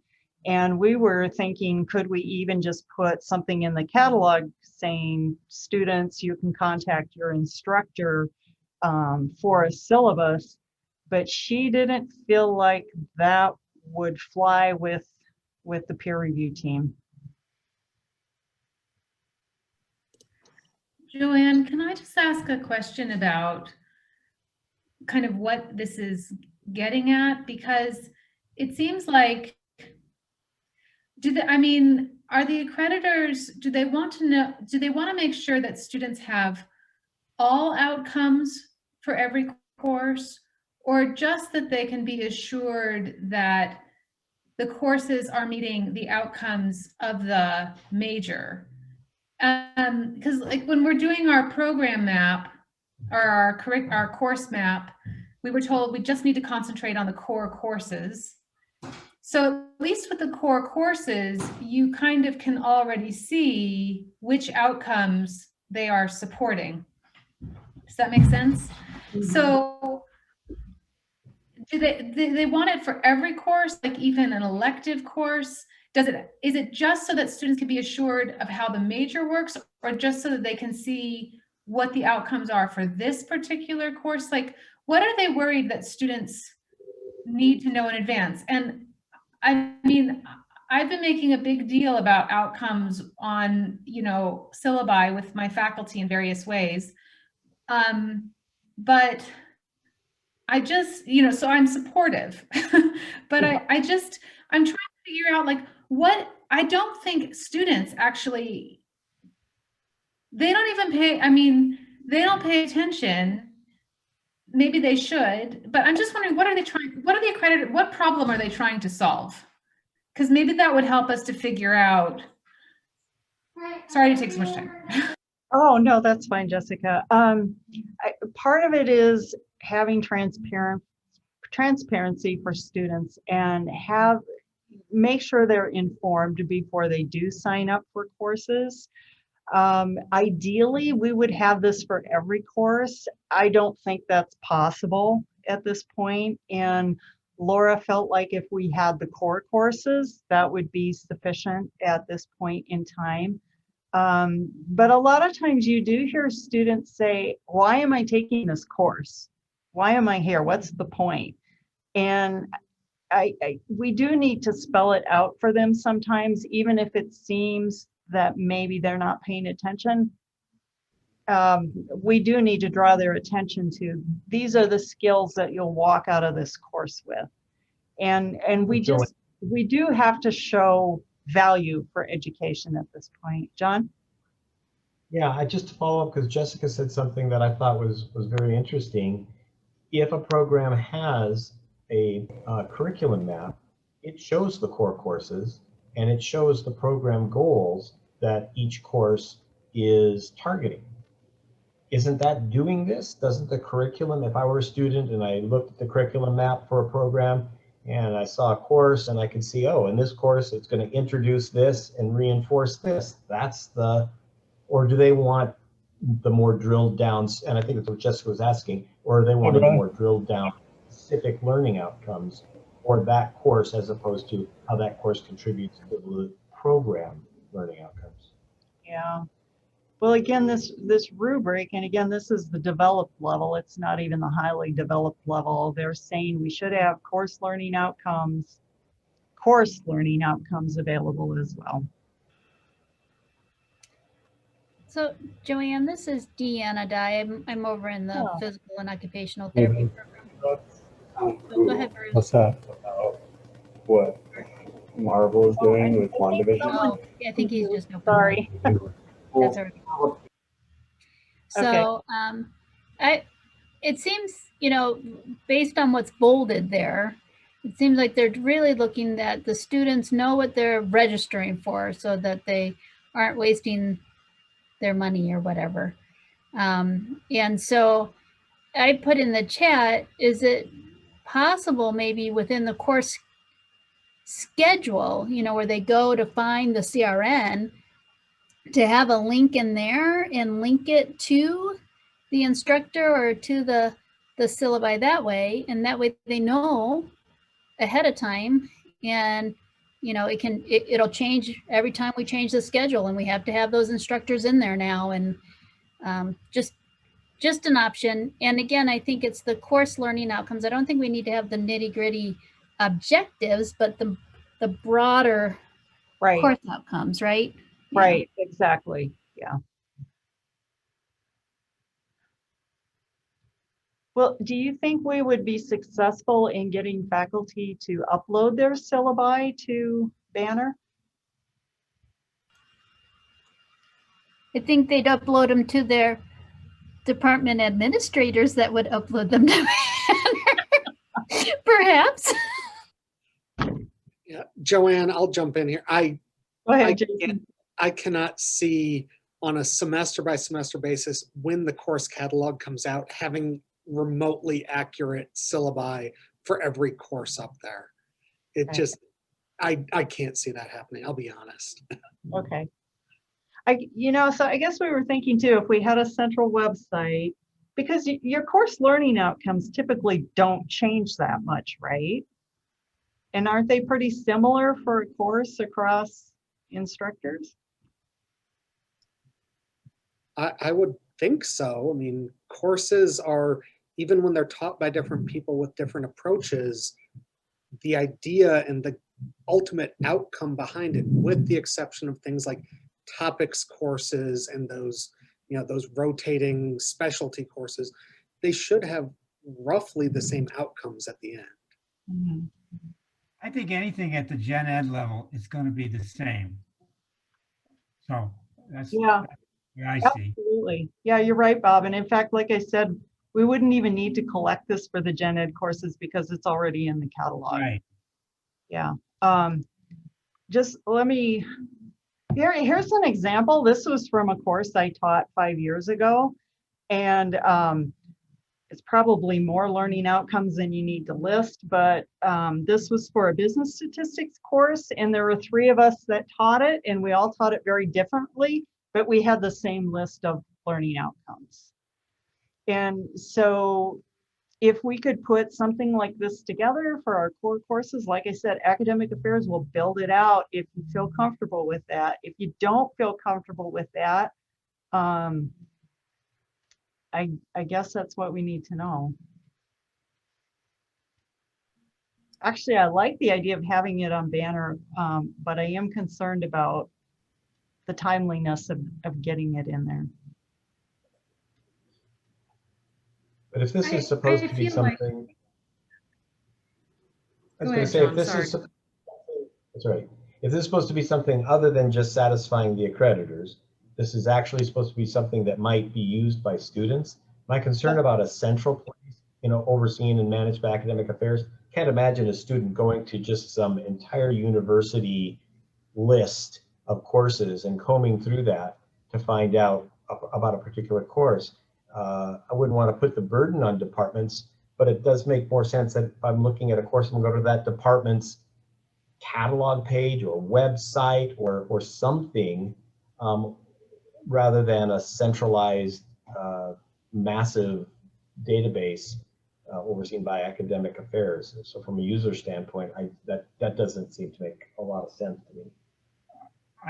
John, in response to your comment, I know in my department, we have maintained syllabi for every class for every semester. And I did that for my 13 years as chair. And before that, since these are all in PDF files, on the department website, you can have statements to the effect of a menu of classes with sample syllabi, something that indicates the variability that you're talking about, particularly at the upper division level. There wouldn't be any problem with doing that for the department admin to do that, because we collect that information by requirement of every instructor. I would imagine, Jessica, you do the same thing in English, just because you've got to be able to look at a syllabus if something goes wrong, right? And heaven forbid. but so, and to that extent, you could have some general statement in the catalog, or whether it's online or not, saying that each department maintains a menu of syllabi for every class over a multi-year period to give a sample, an indication of what the course is about. You keep that in like in a box folder then, Bob, and then make it like viewable, publicly viewable? Yeah, I can actually, I could say that wouldn't be unreasonable. I mean, this is part of the public domain. A course is not a secret. So my modern geometry class for this spring semester, every student has a copy of that syllabus, and I'd be thrilled if somebody went and looked at what this class is about. knowing that that information was readily available in a way that they could locate it easily. So you could have a link to each department on the general university catalog website. And so you go from there to math or go from there to chemistry, whatever that is. And I could see where that could be quite effective. Oh, Y'all, this is Neil from management. If we're just trying to let students know what the course objectives are, what's wrong with just linking it to the course descriptions? That's what students read. They look up a course in the catalog, they read the description, and just have the objectives listed there at the bottom of the description. But that would take a bit of time, I think, to go back in the catalog. Go ahead, Dwayne, were you going to say something? Yeah, although what Bob was saying might sound good, the problem is that over a very short period of time, we accumulate a lot of individual syllabi, and some are well written and some are poorly written, and that's another way of overwhelming the student. Something else to add is there is a potential risk here because technically, according to the intellectual property policy, I believe that course syllabi remain the property of the faculty member. They can share that with students if they choose, but if we require to post that online that is publicly searchable, that could violate intellectual property rights for the faculty member. The other reality is course objectives should not change as often as syllabi change. Even if you have multiple teachers teaching the same course completely differently, they should not be trying to accomplish different goals. The goals should always remain the same.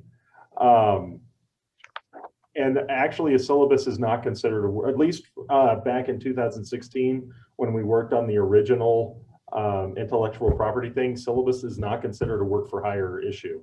The faculty, remember, retains ownership of that. And there are faculty who put quite a bit of information in there that is unique or particular to their course. And so I think that equating learning outcomes to syllabi, I don't think is necessarily a wise decision. I think that, if you have one statement of learning outcomes, that's the most important thing. That's specifically what the language asks for. It doesn't ask for a syllabus. Yeah. So putting in the learning outcomes is all they're asking us to do, and doing anything other than that creates more work than we need to do. And like you said, syllabi are often developed right before the class begins because that's the process of how the class is going to be presented. That has nothing to do with what we're going to cover. If a faculty member is figuring out course outcomes right before the class begins, I would be a lot more worried about what that class is trying to do if they're still trying to figure out what they're trying to accomplish. Yeah. Go ahead, Mike. If we're really trying to be transparent with the student, right? And why are we having them go to lots of different places? I mean, they're going to the class schedule to sign up for classes. They're looking at the class description. I agree with Deanna Dye that we should have our learning objectives. If we're really trying to be transparent, one place that they go to the class schedule, they sign up for the class, they see the learning objectives right there. I mean, if that's the purpose of what we're trying to do.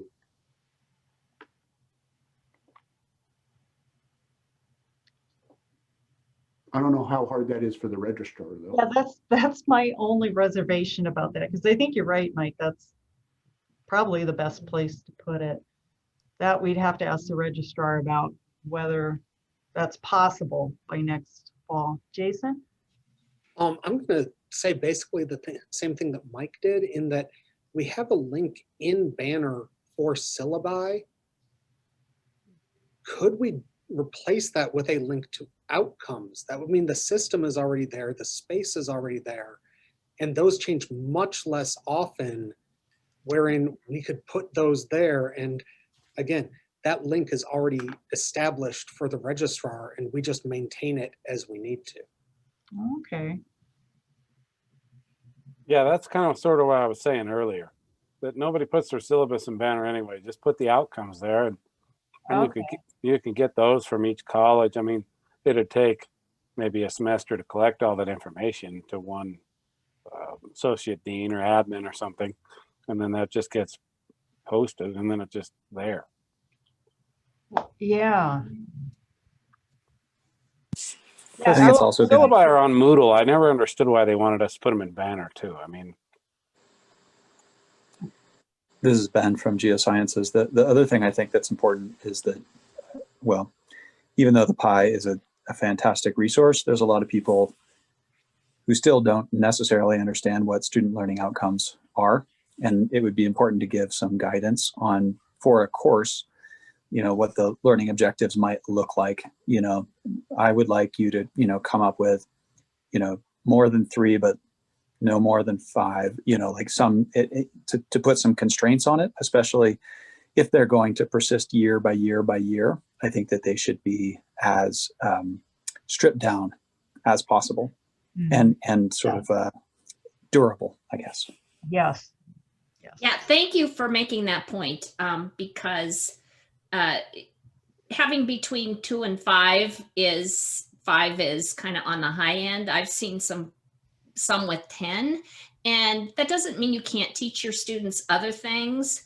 What it means is you've decided if suddenly we had to shut down our courses in person and move to COVID online, what are the 3 most important things we'd want our students to learn anyway? So Ben, you've made a very excellent point. And I would also say that for those that have these developed, great. If you don't, the Office of Assessment is here to help. So with usually no more than an hour and sometimes a half hour, I've been able to help programs and those with classes create some things that they feel they can live with in terms of student learning outcomes.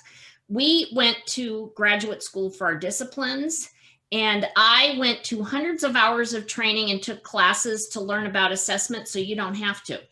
And so my goal here is to be helpful to you, because assessment is really just supposed to be a simple and sustainable way for us to find out how we can help students better learn. It's not supposed to be a dissertation or a master's thesis. It's supposed to be something that we can use and that will help us find out things about students. I'm not going to read this standard to you, but I'm going to talk about a couple things while it's on the screen here. And that is the faculty on the curriculum. Shared governance is how we want, say, a class that's taught by many, as Joanne's example was.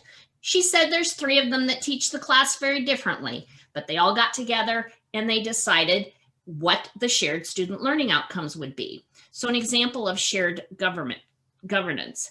The effective system of assessment to evaluate is, again, what are faculty doing? What do they determine with regard to their objectives and their student learning outcomes for their course? One thing I would tell you is there's a little language issue here, and that is objectives and goals mean the same thing. And student learning outcomes are the bits and pieces that we test out in our class to see if students have actually accomplished those goals. One of the things I want to mention, because it's important, is we're not talking about grades. We're talking about meets expectations, doesn't meet expectations, exceeds expectations.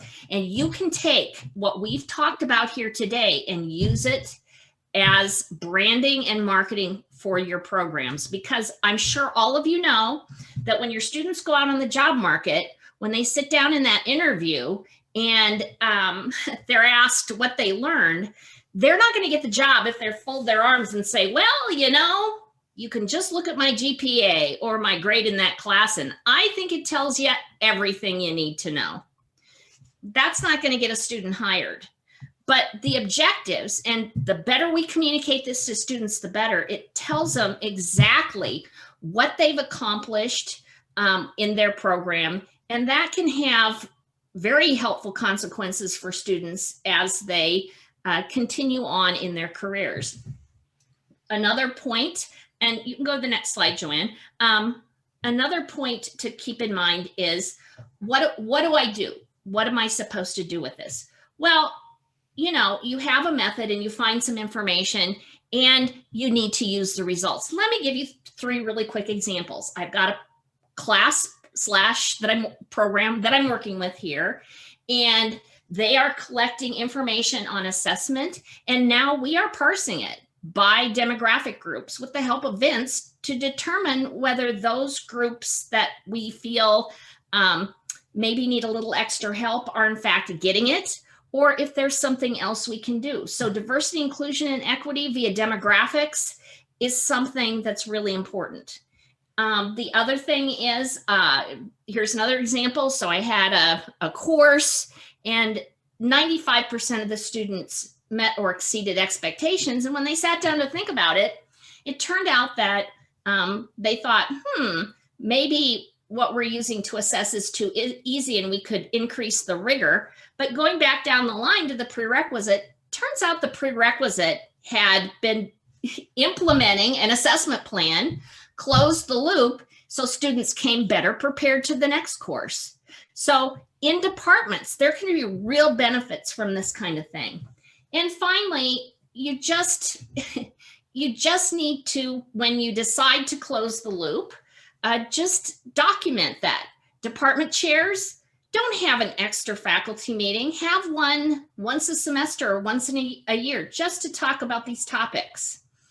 These are really great discussions about curriculum and goals. And let's recognize our hardworking faculty by thinking about how we can incorporate this in our day-to-day efforts. So when you do assessment, if you could click on the external link to isu.edu/assessment, and if you could scroll down, it's pretty clear. I'm not Amazon.com in any respect, but I've tried to put together some simple things for you to look at. And I have a toolkit and some steps for you. And this is available to you for use in your departments. In fact, if you click on the assessment toolkit and steps cross, and if you scroll down and go to click here, you'll see that there's another page where I've linked you to best practices throughout the country.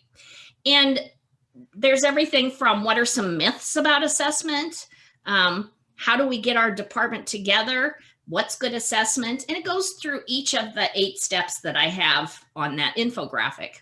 Joanne, if you could now click on the infographic that I shared with you.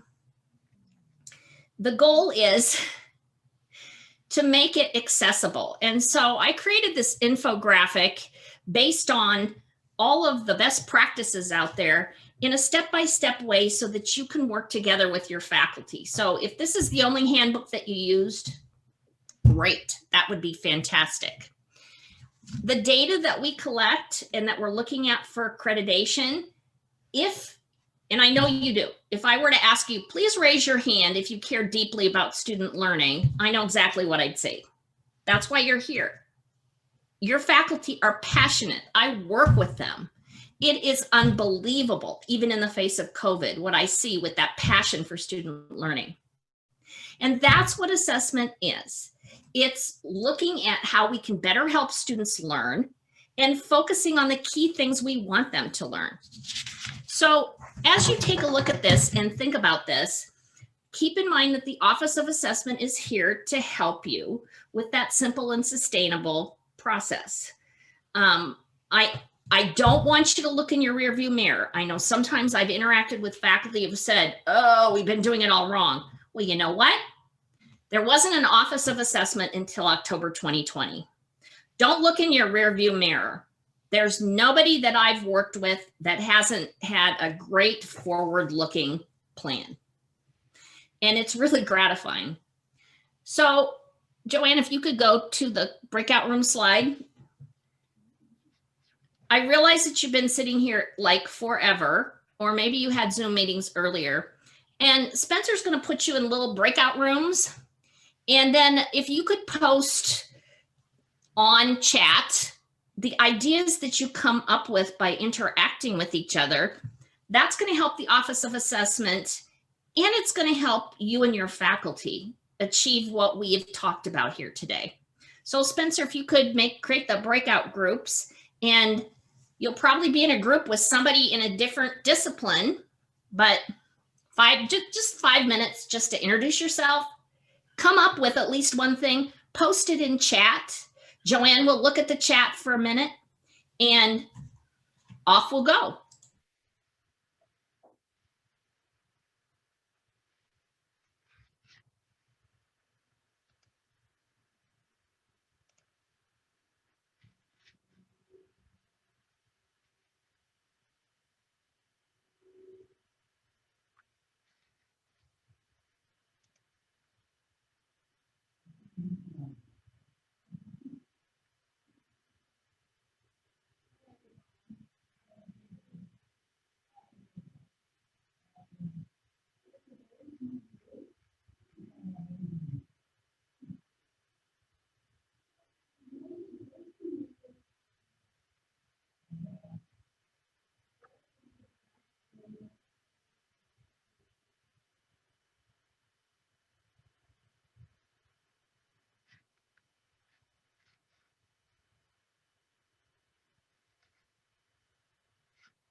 Joanne, I think everybody's back now. Okay, great. Yeah. Thank you.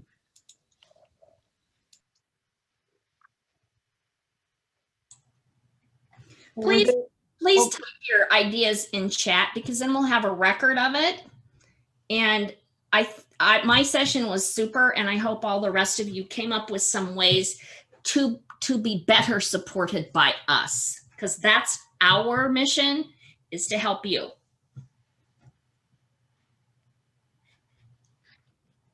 Okay, so yeah, if you could over the next couple of minutes put your ideas into the chat, and we are running out of time here. So Spencer, did you want to say a little bit about general education?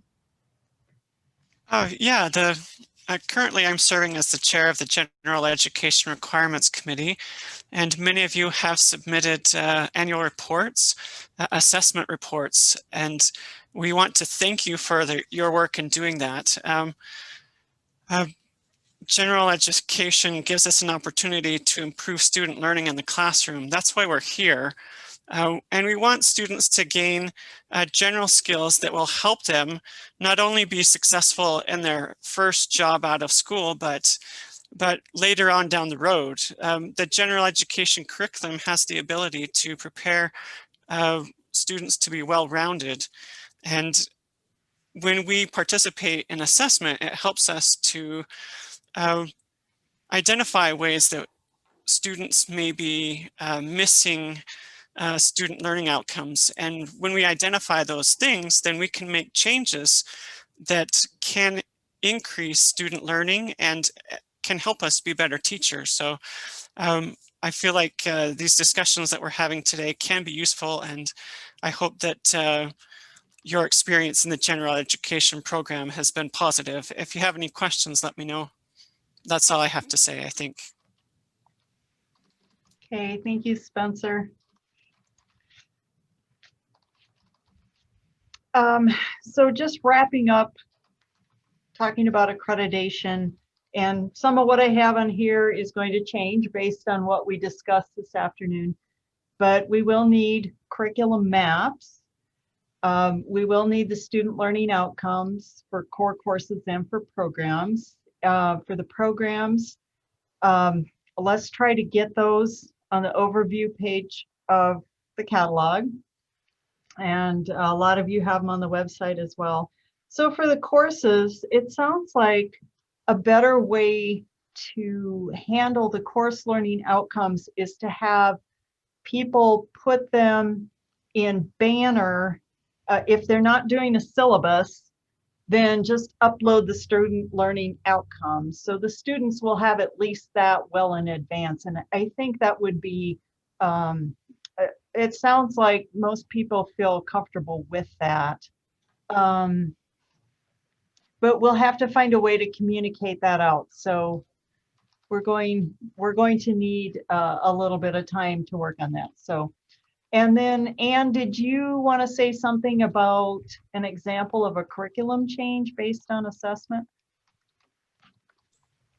Well, what I'm going to do is at the end of today, Joanne did a survey in 2017. The University Assessment Review Committee collected information from everybody about some of the things they did.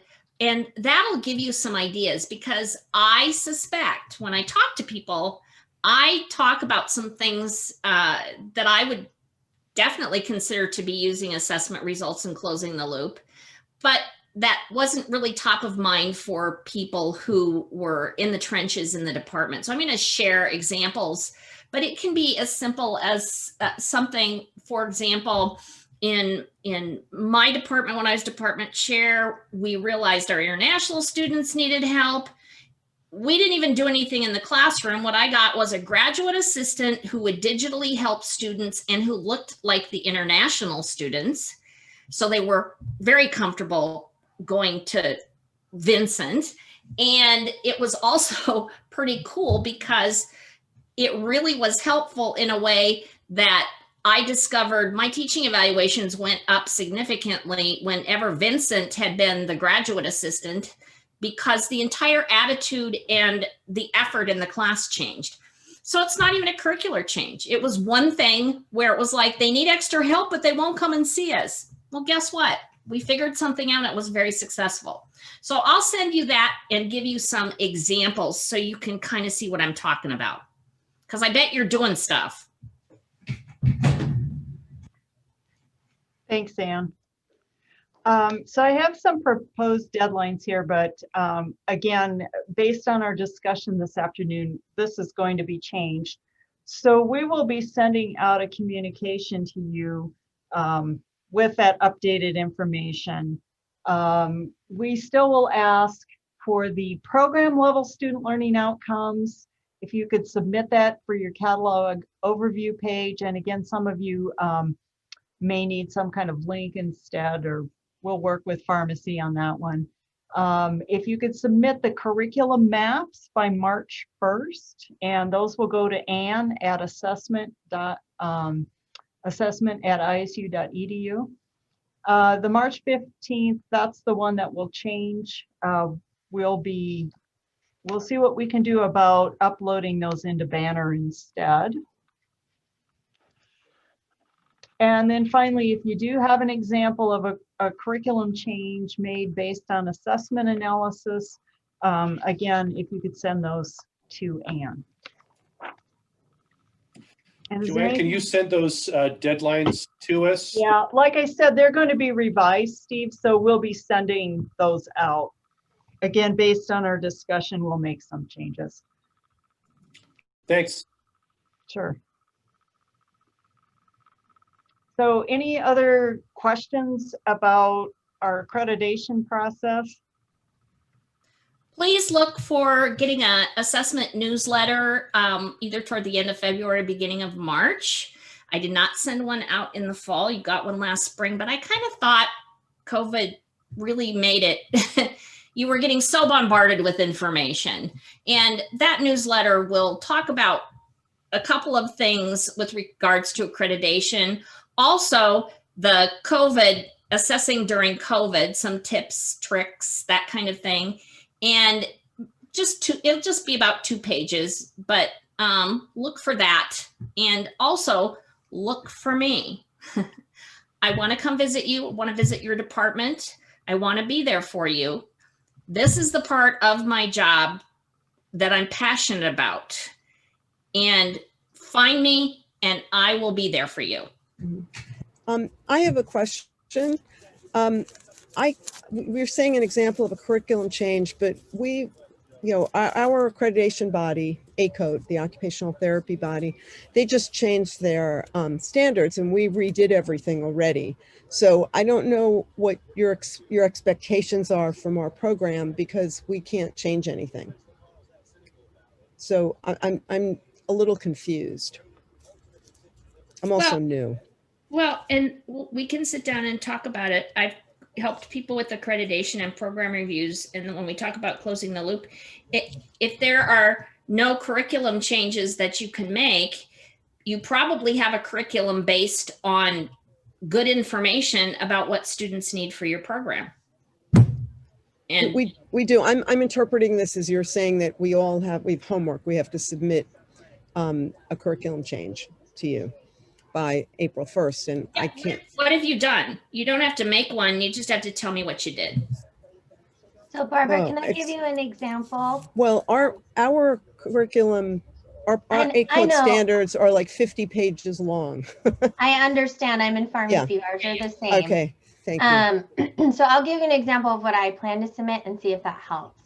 So we have a curricular affairs committee that actually reviews our curriculum every single year, course by course. So we review every course in the PharmD program, and we look for changes. So sometimes it's making sure that all of the course level objectives are measurable and lining up with our educational outcomes that are required as part of our program. So sometimes it's just a little tweak in this class, and then we come up with a course improvement plan for that course that's based on that review. So I plan to submit an example of how we've improved a course throughout that time. Doesn't change my educational outcomes, doesn't change my big overall curriculum, but we did have an assessment process where we looked at the courses, figured out ways we could improve them in a small way, and then that's what I was planning to submit. So I don't know if that helps, but. Yeah. And it can be things like, we changed the textbook. We had an extra assignment. We asked our advisors in our department to steer students a little bit differently than they had before. We changed our technology because we realized that would better support students. We had some better training for our adjuncts or those with early college classes, better training for our high school adjuncts in order to make sure that everybody was implementing these activities. So I'll send you an infographic that gives. I get it. That was helpful from pharmacy. Thank you, Jen. I would say too that our last accreditation review was in 2014, so it can be anything that's happened since then. Yeah. So you have several years. I'm sure something has changed as a result of assessment. We just changed everything because of the new standards. So okay. We changed a lot of things. We changed probably 50 or 100 things. Wow. Okay. Thank you. Thank you. Okay, thanks, Anne. And we don't have much time left, and I want to just wrap up with program health and let you know where we are and what still needs to be done. So the scores and narratives submitted to the deans were used to develop their quintile lists. They were due to Academic Affairs last Friday on the 15th. And we're still waiting on a couple of things, but as soon as we have everything ready, we will aggregate the quintile lists across the university, and they will be alphabetized within the quintiles.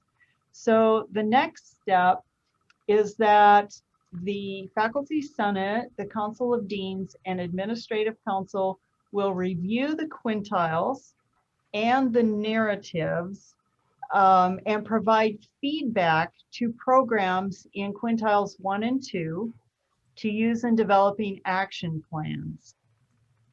And they will have from January 30th through February 19th to do that. And they have feedback forms they'll be filling out, and we will send those back to your deans.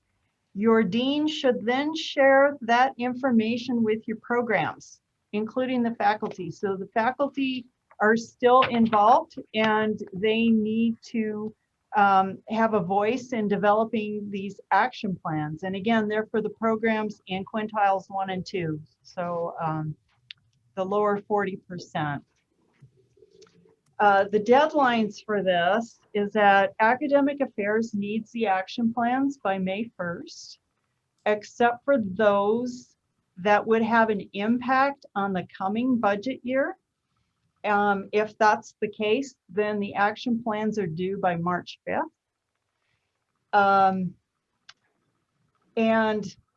In terms of working on those action plans, your dean should have a deadline for your college so that everything can get here to academic affairs by May 1st. So you will need to be paying attention to whatever deadline your dean sets for those action plans. And again, the way the process should work is that the faculty will be working with you, the chairs and program directors, on those action plans. Then the deans can take a look at what you've proposed and help you make any needed adjustments to those action plans. And again, the action plan should align with the 3-year plans. The action plan options, once again, are improvement plan, consolidation or restructure, investment or reallocation of resources, other innovations, new programs, or program elimination. And I want to emphasize again, I've done this before, this does not mean that the bottom 40% of programs are going to be eliminated. That is not the case. In fact, I would expect to see a number of improvement plans or other innovations or whatever. This is program health, but program elimination may be a choice that you make. Okay, and to wrap it up, once we get the action plans, we will put together a final packet that includes the quintiles and the action plans. The faculty will have a chance to review this final packet between May 10th and 14th. Administrative Council will then review that packet as well in late May, and it's up to them to approve it. Then the deans will give this information back to the programs, because I had people ask, well, how will we know what's happening with our programs? That information should be communicated to the faculty. And then finally, Academic Affairs will write an executive summary and send the packet with the quintiles and the action plans to the State Board of Education by June 15th. So are there any questions or concerns on what will be happening this spring with program health?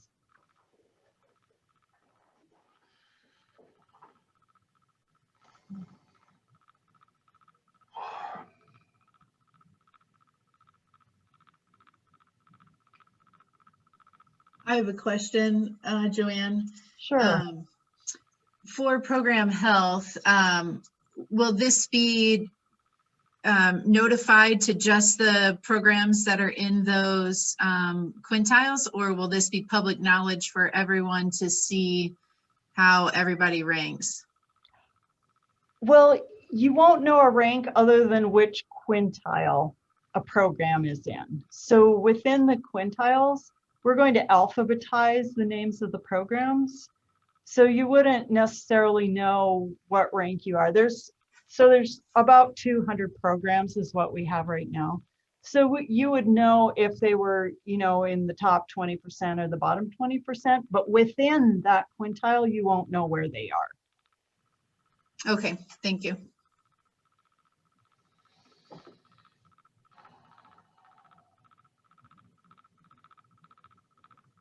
And if you do have questions or concerns as you're going through this process this spring, please let me know what I can do to help. And I also would like to get feedback on how the process worked and what we can do to improve it in the future. Great, thank you. Sure.